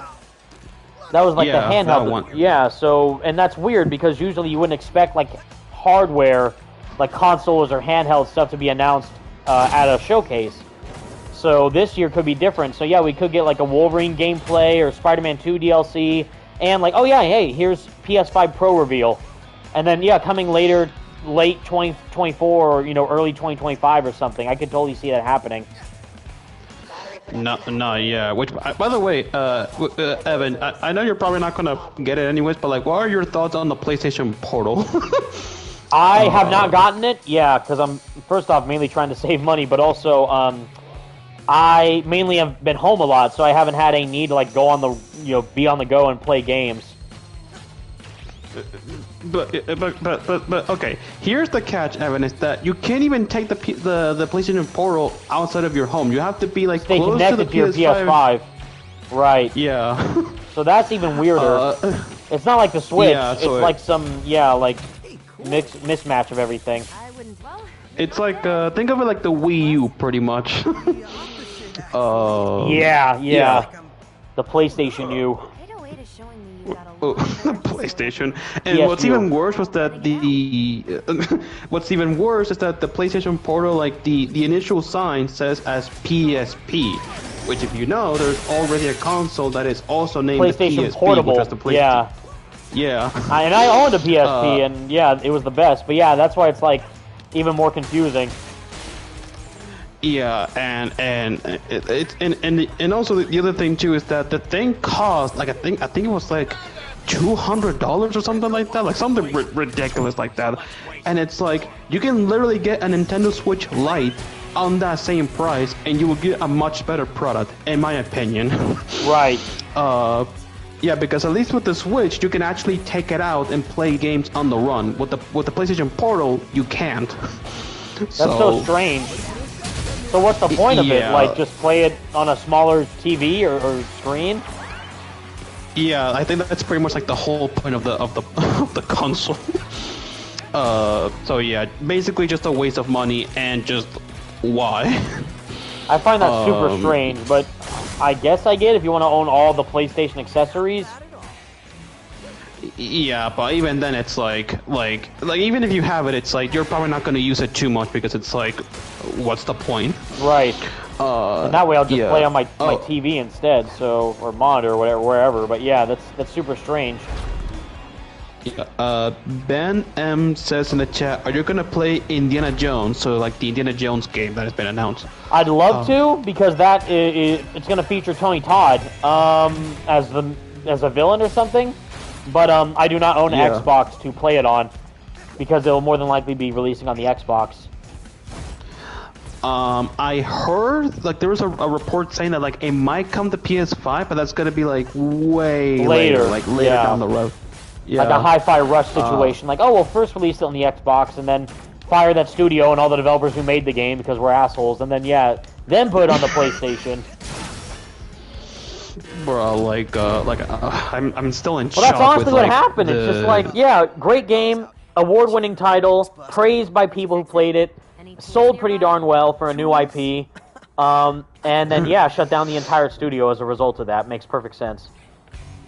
Yeah, like, oh, great game, Game Awards recognition, multiple great reviews and all that. That's awesome. Oh, by the way, we're closing down the studio. By the way, you're out of a job. Good luck. Like, it makes no sense. No, yeah, I'm just like Microsoft. Like, what are you doing, my guy? I'm so sorry. Like, I just do not. I don't understand what their angle is. I really don't. Let's see. Too big to fail. AAA doesn't care about the depths and the trenches beyond their current project releasing and meeting a quota, so they should take their talents where they are appreciated. So what basically he's saying is that like like even if all AAA games do well, there's gonna be some that just gonna not gonna be like a big hit immediately, and either the game doesn't do well and the studio gets laid off, or worse, the studio gets shut down, which it happened multiple times actually. And it's sad to see that pattern has continued, and they're not learning from the mistakes, but also that the management's just so piss poor that they're not allowing these developers to thrive in an environment where they deserve to thrive. And deserve to be awarded and rewarded for. Same with the Game Awards, like a big thing. Like, oh yeah, Game Awards, we get to see a brand new, presentation of new game reveals, but it should be a time to appreciate and respect the developers who make all these games. And instead they just kind of gloss over them super quickly and like, yeah, no, let's get the next big thing. Let's get the next Fortnite or in-game skin or whatever it is, like some madness. But yeah, like stuff like that just makes me so infuriated. Like, have you seen like the fact that they were literally like rushing the winners of the awards with like the please wrap it up at the prompt? That's what I'm talking about. Like, yeah, they just gloss over them with no amount of respect whatsoever. Yeah, it's like I'm just like, because the Game Awards is supposed to be like an event of celebration, like, oh, like, great, all these games are getting awards, the developers are being rewarded and all that, like it should be that type of event, but instead it's just like that's just like one of the main parts of the event, because now it's like add to the fact that like we have like celebrities coming in, we have like game announcements also going on. It's like the game announcements are basically now the main thing that happens at the Game Awards, instead of being what it should be, which is support a Game and Award show. Appreciate the developers, exactly. Like, instead they just kind of like, nah, next game, next showcase, next new bit, whatever. No, yeah, it's like, and I'm just like, why even do that? Because it's like, because the main host of the Game Awards is Jeff Keighley, and he also has its own like game event called the Summer Game Fest, which is like, that should be like the type of events where they show like all the games announcements and all that. That's like, where it's that appropriate. Should be the main thing. Yeah, exactly. But instead they just like, everything has to be the next big E3 or whatever. So it's just, yeah, like not a place that actually respects the people who work there. He tries, like, I respect Jeff Keighley for trying, but, like, it needs to do better.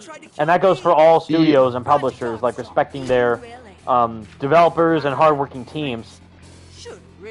No, yeah, and, like, and what's the other thing? And also, like, considering the fact that E3 is no longer with us, unfortunately, rest in peace, my god, I still, like, I'm assuming, like, so when you saw the news that E3 was canceled, I'm assuming you were, like, heartbroken as hell when you found out about it. Because I've been to 2 E3s in my lifetime. The 2018 one, which is where they showed the Raft gameplay demo, and then 2019 where they showed the Avengers gameplay demo. Yeah, and the fact that, like, well, I mean, to be fair, E3 was kind of already, like, in a rough situation, especially with, like, COVID and that kind of stuff. And so they had one in 2021, which is when they actually revealed Guardians of the Galaxy. This boss fight absolutely slaps, by the way. But yeah. And even then, yeah, they prioritize more on showing Avengers than Guardians. Because they're like, yeah, the live service one's the one that they'll like more. And it's like, yeah, no. No.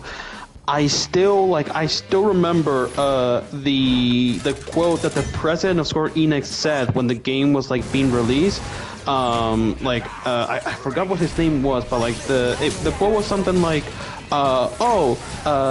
Avengers is gonna outsell both the Batman Arkham games and Insomniac's Spider-Man. It's gonna be like the biggest thing to. I remember that was insane.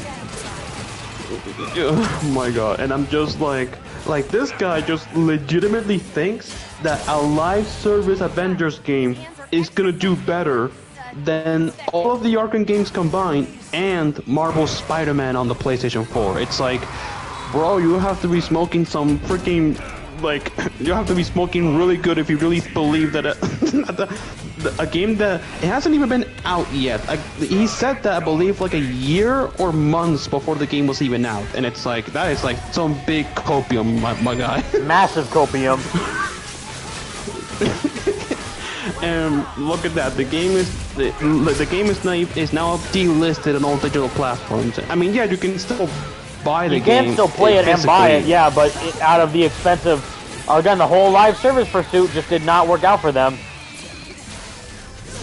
And the fact that the game like ended support early last year, and so they haven't done anything with the game since March of 2023, and so the game is probably not even like working properly now. Like now that the game is like delisted from all digital platforms, and so.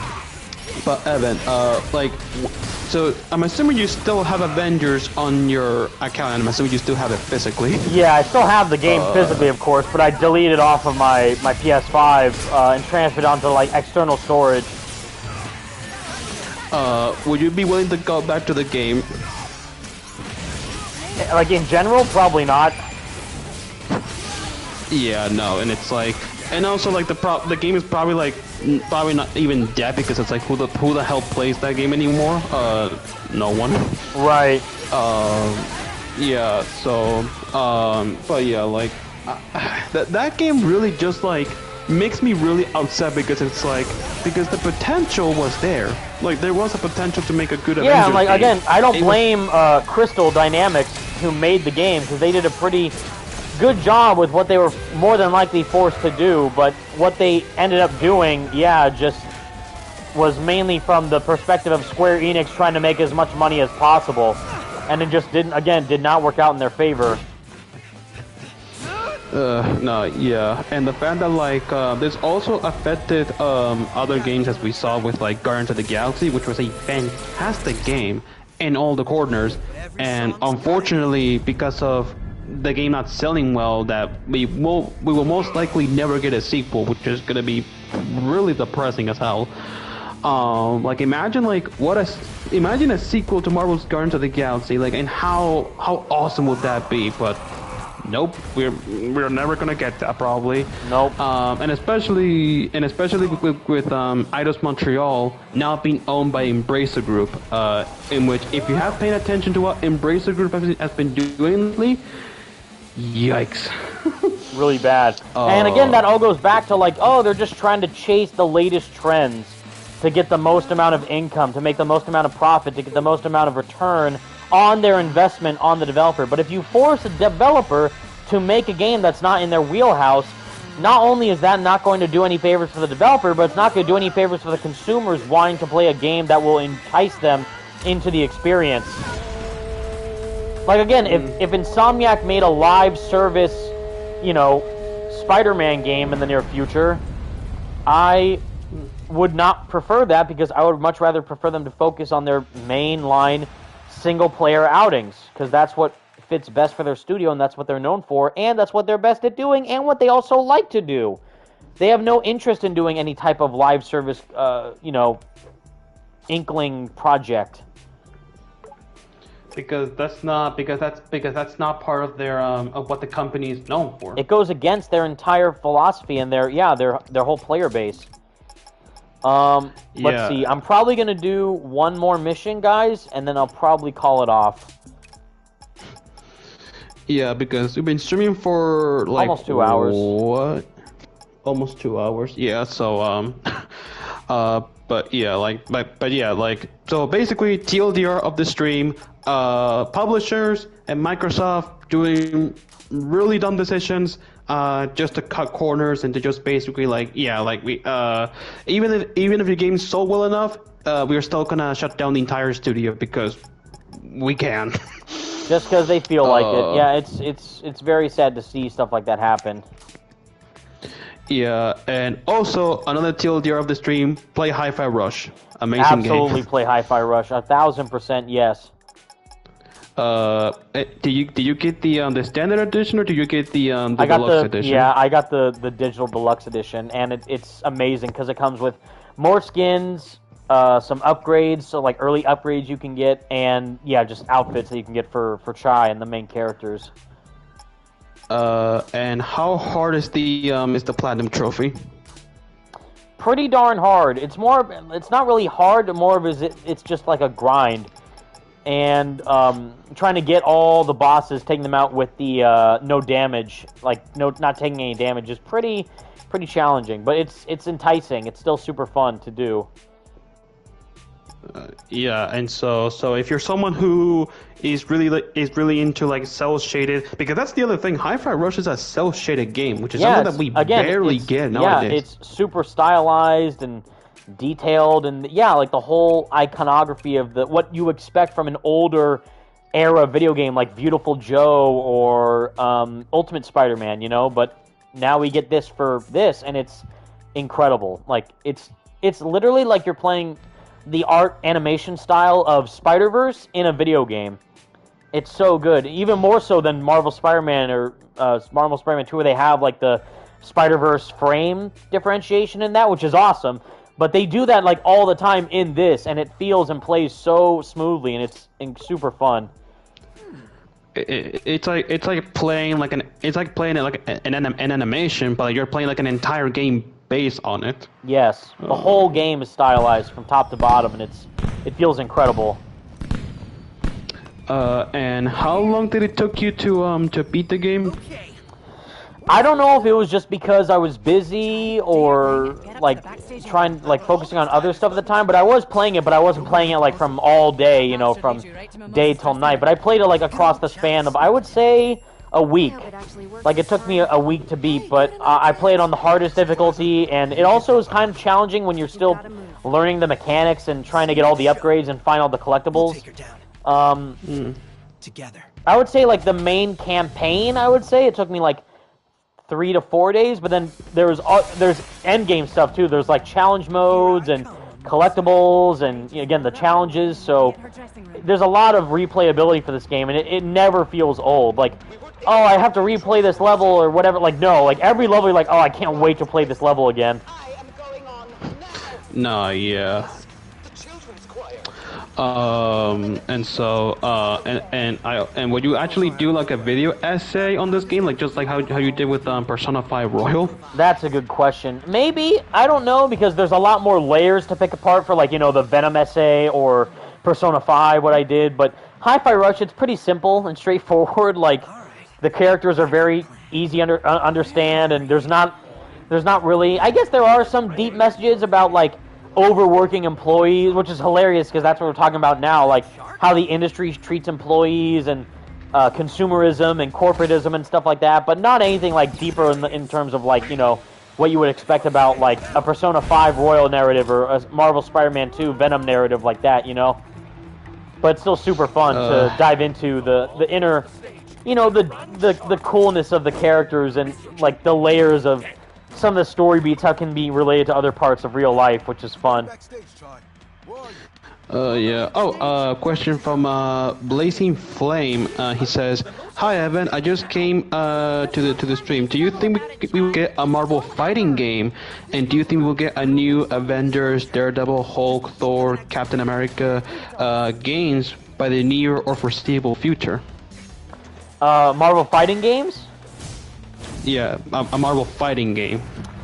There were rumors going around from, well, not even rumors, I think it was confirmed by Ed Boon, who runs NetherRealm, who does, you know, Mortal Kombat and Injustice, that I think he even talked to Marvel to make a fighting game for them. Like, I don't know if it was Marvel versus DC or just a Marvel game in the style of Injustice, but there was plans of that to be made, I believe, and then they just didn't go through with them. And then Marvel vs. Capcom, I don't know what the state of that game series is, because the last time we saw it from them was 2017, and we got Marvel vs. Capcom Infinite, which was not received too well from the fan base.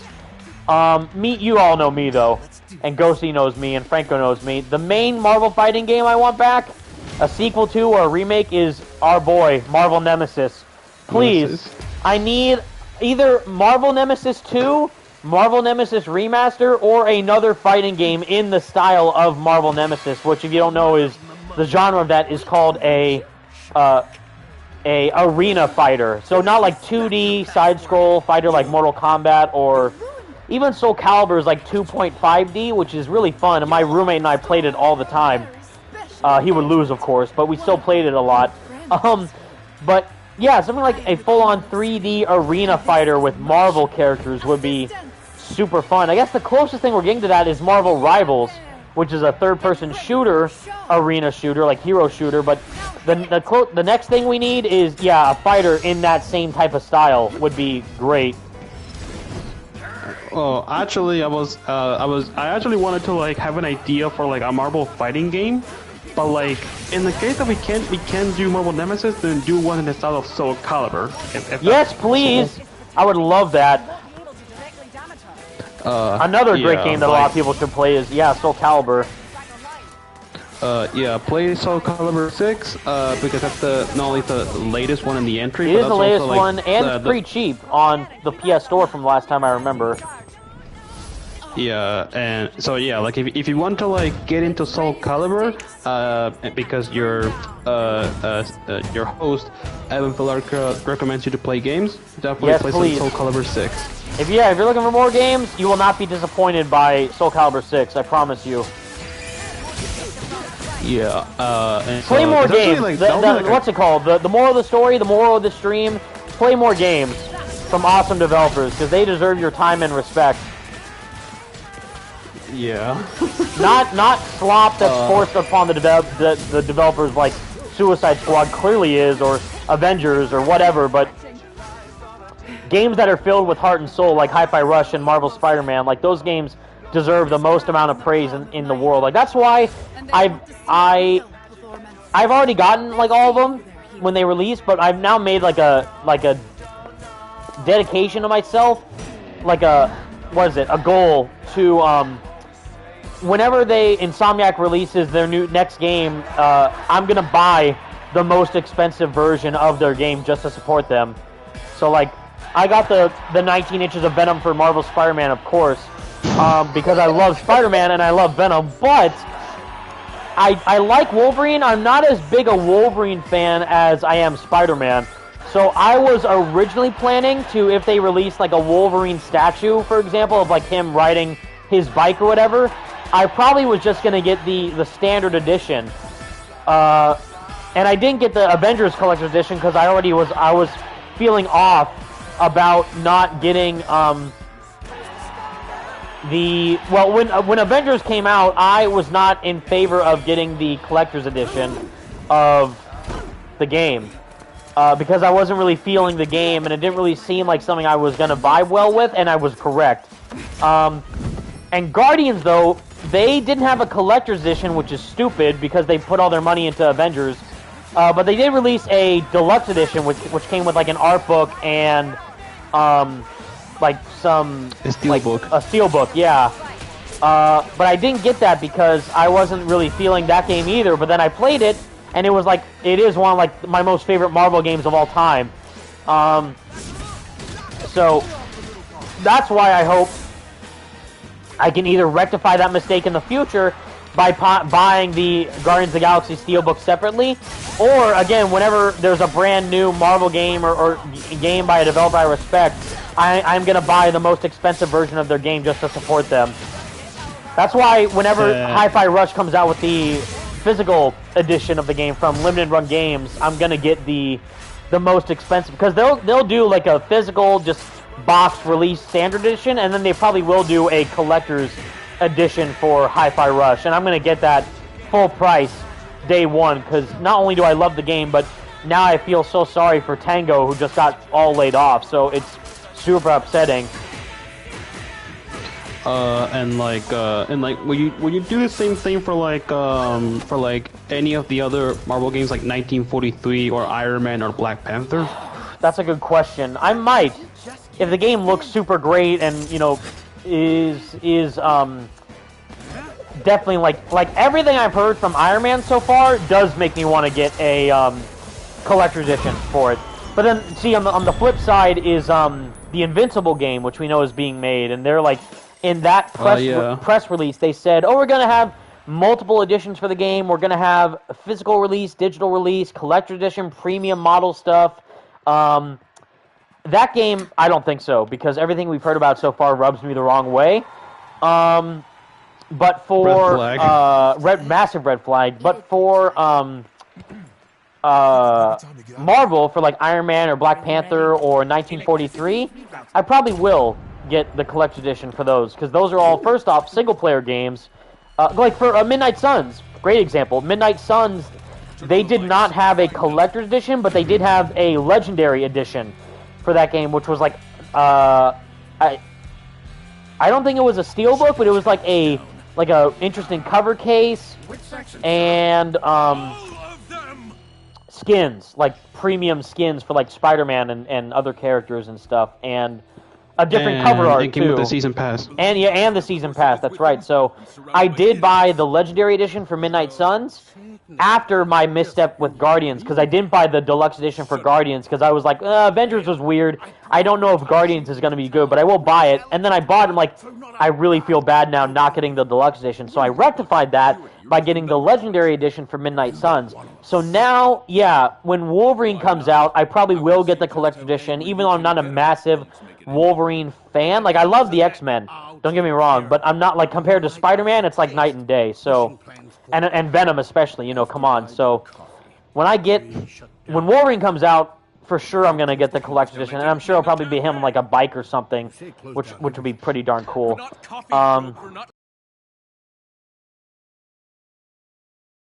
43. We're going to have to accept Rivals. If Marvel Rivals, ever comes out on console, I might get it too. So, yeah, just support devs. That's the main message. Support your devs, treat them with respect, and show some support if they're in a bad time like Tango clearly is. The one collector's edition that I'm actually very much like interested and actually wanting to know what they could do with it is the one from Iron Man. Like I'm really wondering what are they going to do for the collector's edition. Yeah, so like, is it going to be like an Iron Man statue, or what I really want is an Iron Man helmet, like one you can actually wear, or that'd be cool. Or like an Iron Man goblin or something that you can actually like wear, or like a collectible statue or something. Like that would be really cool if they actually did that. Because I'm like a big because besides Spider-Man and Daredevil and like Wolverine even, I also love Iron Man as a character, mainly because of the movies. And so I actually have like a bunch of ideas for and of course Armored Adventures. Oh yeah, an Armored Adventure. Oof! Please, if you can watch Armored Adventures, like I think it's on Netflix. You will not be disappointed. Yeah. It's a great show, and it's an interesting take on the character of Iron Man. So definitely give it a watch when you can. But yeah, and so I don't know. It's because it's like that's the out of all the Marvel games, because Wolverine's gonna be great. 1943 looks really good for what I've seen of it, and Black Panther might be fun and all that. But Iron Man is like the one that I'm most actually like excited for, because if you don't know me, Iron Man was like, besides Spider-Man, was the other character that I wanted a AAA Marvel game for like a long time actually. Black Panther. Iron Man or who? Iron Man. I was talking about Iron Man. Iron Man. Yeah, for sure.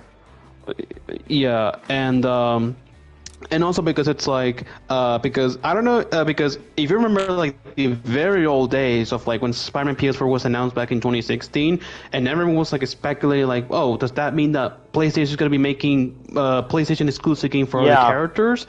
And so we were all thinking, well, since Sucker Punch is not doing Spider-Man, what other game could be doing, which ended up being Ghost of Tsushima. But like we were all thinking, is Sucker Punch going to be making a Marvel game?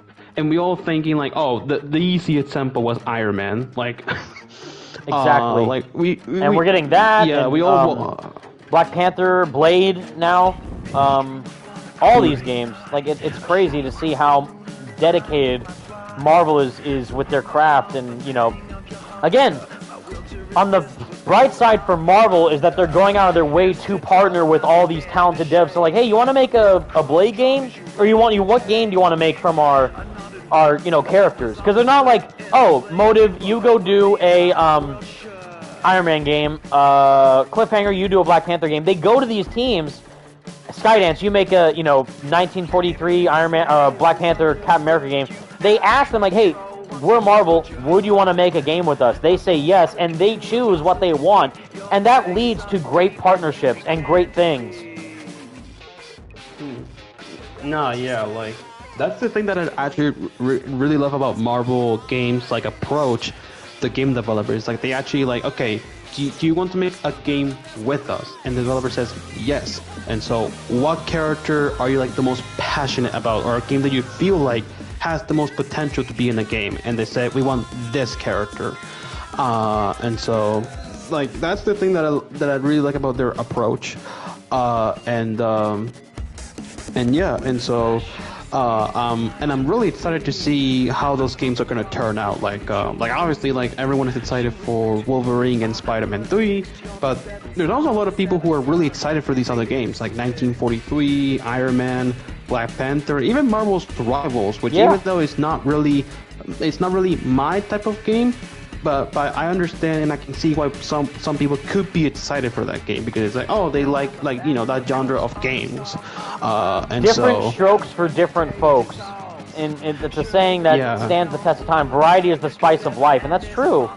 And it's like, yeah, you can do a live service whatever game if you want and sell out totally, but it's not gonna be doing well if it's at the cost of creativity and passion coming from the the developers. Oh shit. Yeah, our boy Franco's here. Yes. 26. He is here. What's up, dude? You just came at the end of the stream because we're gonna probably hop off now. But yeah. We were just talking about the sad news today for the industry and what's going on with Hi-Fi Rush and Tango Gameworks and everything. Yeah, sad day. But I finally wanted to take time to not only play the game finally, but also talk about this news. And it just so happens to be the worst day to talk about it since they got shut down. Ooh, yeah. Yeah, it's really unfortunate situation all around. But like, I think the best we can do for now is just how we can respect and support Tango games even if they're not around. Oh, play their other games. Play the games that they released. Like, play Evil Within, play Hi-Fi Rush. Yeah, expand your horizons. Try out new things. It always helps. Yeah, and if the developers at Tango Games have social media and all that, go out of your way to actually hey, I love your games, I love your studio. I'm so sorry that your entire studio got shut down. Like, support, express your support and positive feedback to these people that unfortunately all lost their jobs.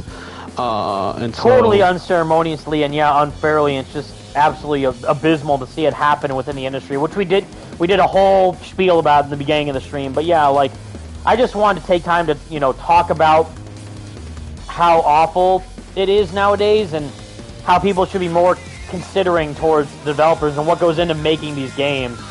And even if this terrible stuff happens, just be kind enough to understand game development's hard and no one wants to see games fail. No one wants to see a game fail, but they also don't want to see studios and developers be mistreated. And the fact that all these things are happening at the same time recently is absolutely dark to see within the current state of the industry. No, Franco in the chat says, bro, I was so pissed. Phil Spencer needs to step down immediately, says Franco. Yeah, for sure. He's just a big liar. Same with Jim Ryan, they lied. Yeah, but yeah, so Unfortunate situation. My best wishes to all those people that lost their jobs at Tango, and hopefully they manage to find a new opportunity in other studios or hell, in other parts of the industry. So, best of luck to all those. Exactly. All we can do, and all you can do, really, is... It's also a weird saying, but it is true to an extent. Vote with your wallet.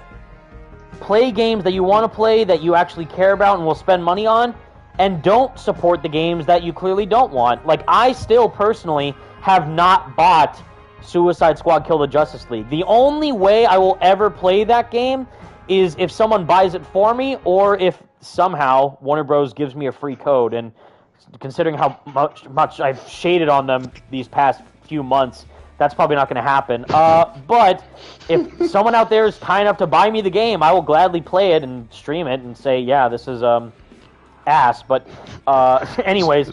Yeah, like, just be honest about my viewpoint towards it. But, yeah. But, again, vote with your wallet. Vote with your wallet. Play and spend money towards games that you actually care about and will support devs heavily. That's why, as I said, like, I don't know the ins and outs of how that finance works with, the income of how much the studio makes versus how much the publisher makes, like, the income that they get. But I am gonna buy the most expensive version of Wolverine, Iron Man, Black Panther, Blade, and Hi-Fi Rush when they come out, just to support the developers, because that's how much I care about them. Same thing, like if they release a Wolverine PS5 Pro, and I have to buy a whole new console just to get that, I will, just to support Insomniac. So does that mean that if someone were to give you like a copy of like The Last of Us Part 2 remaster on PS5, would you still take it anyway? If someone gives me the game for free, yes, I will play it. But I do not like that game and what it represents, so I still have not paid for it. Even the remaster that's out now for PS5, I still have not paid money for that game. But if they want to send me it for free, then I will gladly do so. But again, that's just personal preference. Like, yeah, spend money and time and passion towards games you like and don't like, or games that you do want to support and play. But all that matters is that you vote with your wallets and that you're aware of what's going on in the industry to make informed decisions like that going forward. Mm-hmm. Yeah, so basically, in other words, if you're interested in a genre of games or interested in genres of games that you never played before, by all means, go for it. Branch out. Like, actually give it a try. Stay aware, branch out, do what you think is best for your own, income and time spent within the game. But yeah, like, go for it. And show the devs in return that you care about what they're making. Absolutely. Yeah. So overall, so after this stream, will you be playing so I'm assuming you're actually going to go out of your way to actually get the platinum trophy for Hi-Fi Rush. I hope I can. Yeah. I still need to play Persona 3, get around, because I haven't started yet. I need to get around to playing Persona 3 Reload, and I might get Stellar Blade. I need to see more, I need to see, reviews about it just to make sure if I want to get it or not, but, yeah, it's a game that I've been interested, not just for the, fan service, but also just for gameplay and story-wise. I'm wondering, and also, it's a PS exclusive, and I've kind of made it my goal to kind of get, the collection of all the big PlayStation exclusives that have come out. And this is a new game from a new studio with a new IP that is a PS5 exclusive, so I'm kind of interested in I gotta make sure if I want to dive into a game like that. But yeah, I might get it, but mainly is depending on whether or not I get a new game like that. Eternal CMO. It seems like Evan has his mind made up about certain games before even getting hands on, which I don't agree with. Maybe you don't have any interest in a particular game, but don't pretend to No. It's about games that I've seen footage enough of to make a decision on. Like, you can look at a game online like Avengers and know that that's not a game that you would be interested in playing. I bought it before, like, you know, I already planned on getting it in advance because it's of Marvel and Avengers, and I wanted to give the game a chance. But you can already make an informed decision based on people's reviews and reading about details on the game to decide whether or not you want to get it. So same thing with The Last of Us Part 2. I played the first one. I love the first one and Left Behind DLC, and I love Naughty Dog as a studio. But I've seen footage of, like, I've seen a whole playthrough online of The Last of Us Part 2, and that story and that gameplay of that game does not incentivize me enough to want to go out and buy it. So it's about making an informed decision based on your own perspective and your own viewpoint. If you got the game and you play it and you like it, that's awesome. I'm happy for you. Same if you play Suicide Squad and Avengers and what other game. You know, if you like that game, awesome. But it's different for me because I personally have a different preference. So it's about, again, different strokes for different folks. Variety is the spice of life. You like a game, you don't like a game. It's different for everyone. So it matters differently. Yeah. But anyways, one last question, then we'll probably hop off. Yeah, last question from Lazy Flame. He says, before you leave, read my question. Do you think we will get games for other characters like Hulk, Thor, Daredevil, Captain America, and another new Avengers game in the future? Originally, I would say no, because Avengers exist. So we got all the, Avengers in an Avengers game. So it wouldn't make sense to, like, oh, Iron Man's in the game, so now we're doing an Iron Man game. At first I'd say, yeah, we wouldn't get that because we have an Avengers game. But now, because we're getting Black Panther and Iron Man and a Captain America and Black Panther game set in World War II, I think there is a chance that we could get like a Hulk game or a Thor game by themselves. Because there's a lot more to go into those characters than just grouping them into a single experience. So now I think, there is a chance that we could see like a Hulk and Thor game pertaining to those characters, just like we got for Spider-Man and the Guardians and what we're getting with Blade and all these other characters. So I think there's a chance. But we're just going to have to wait and see as to when those games could be made.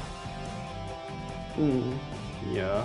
And, well, I think that's going to be it for today, boys. Yes, it is. But I hopefully will be able to stream later this weekend to do another playthrough of Marvel Spider-Man 2 New Game Plus.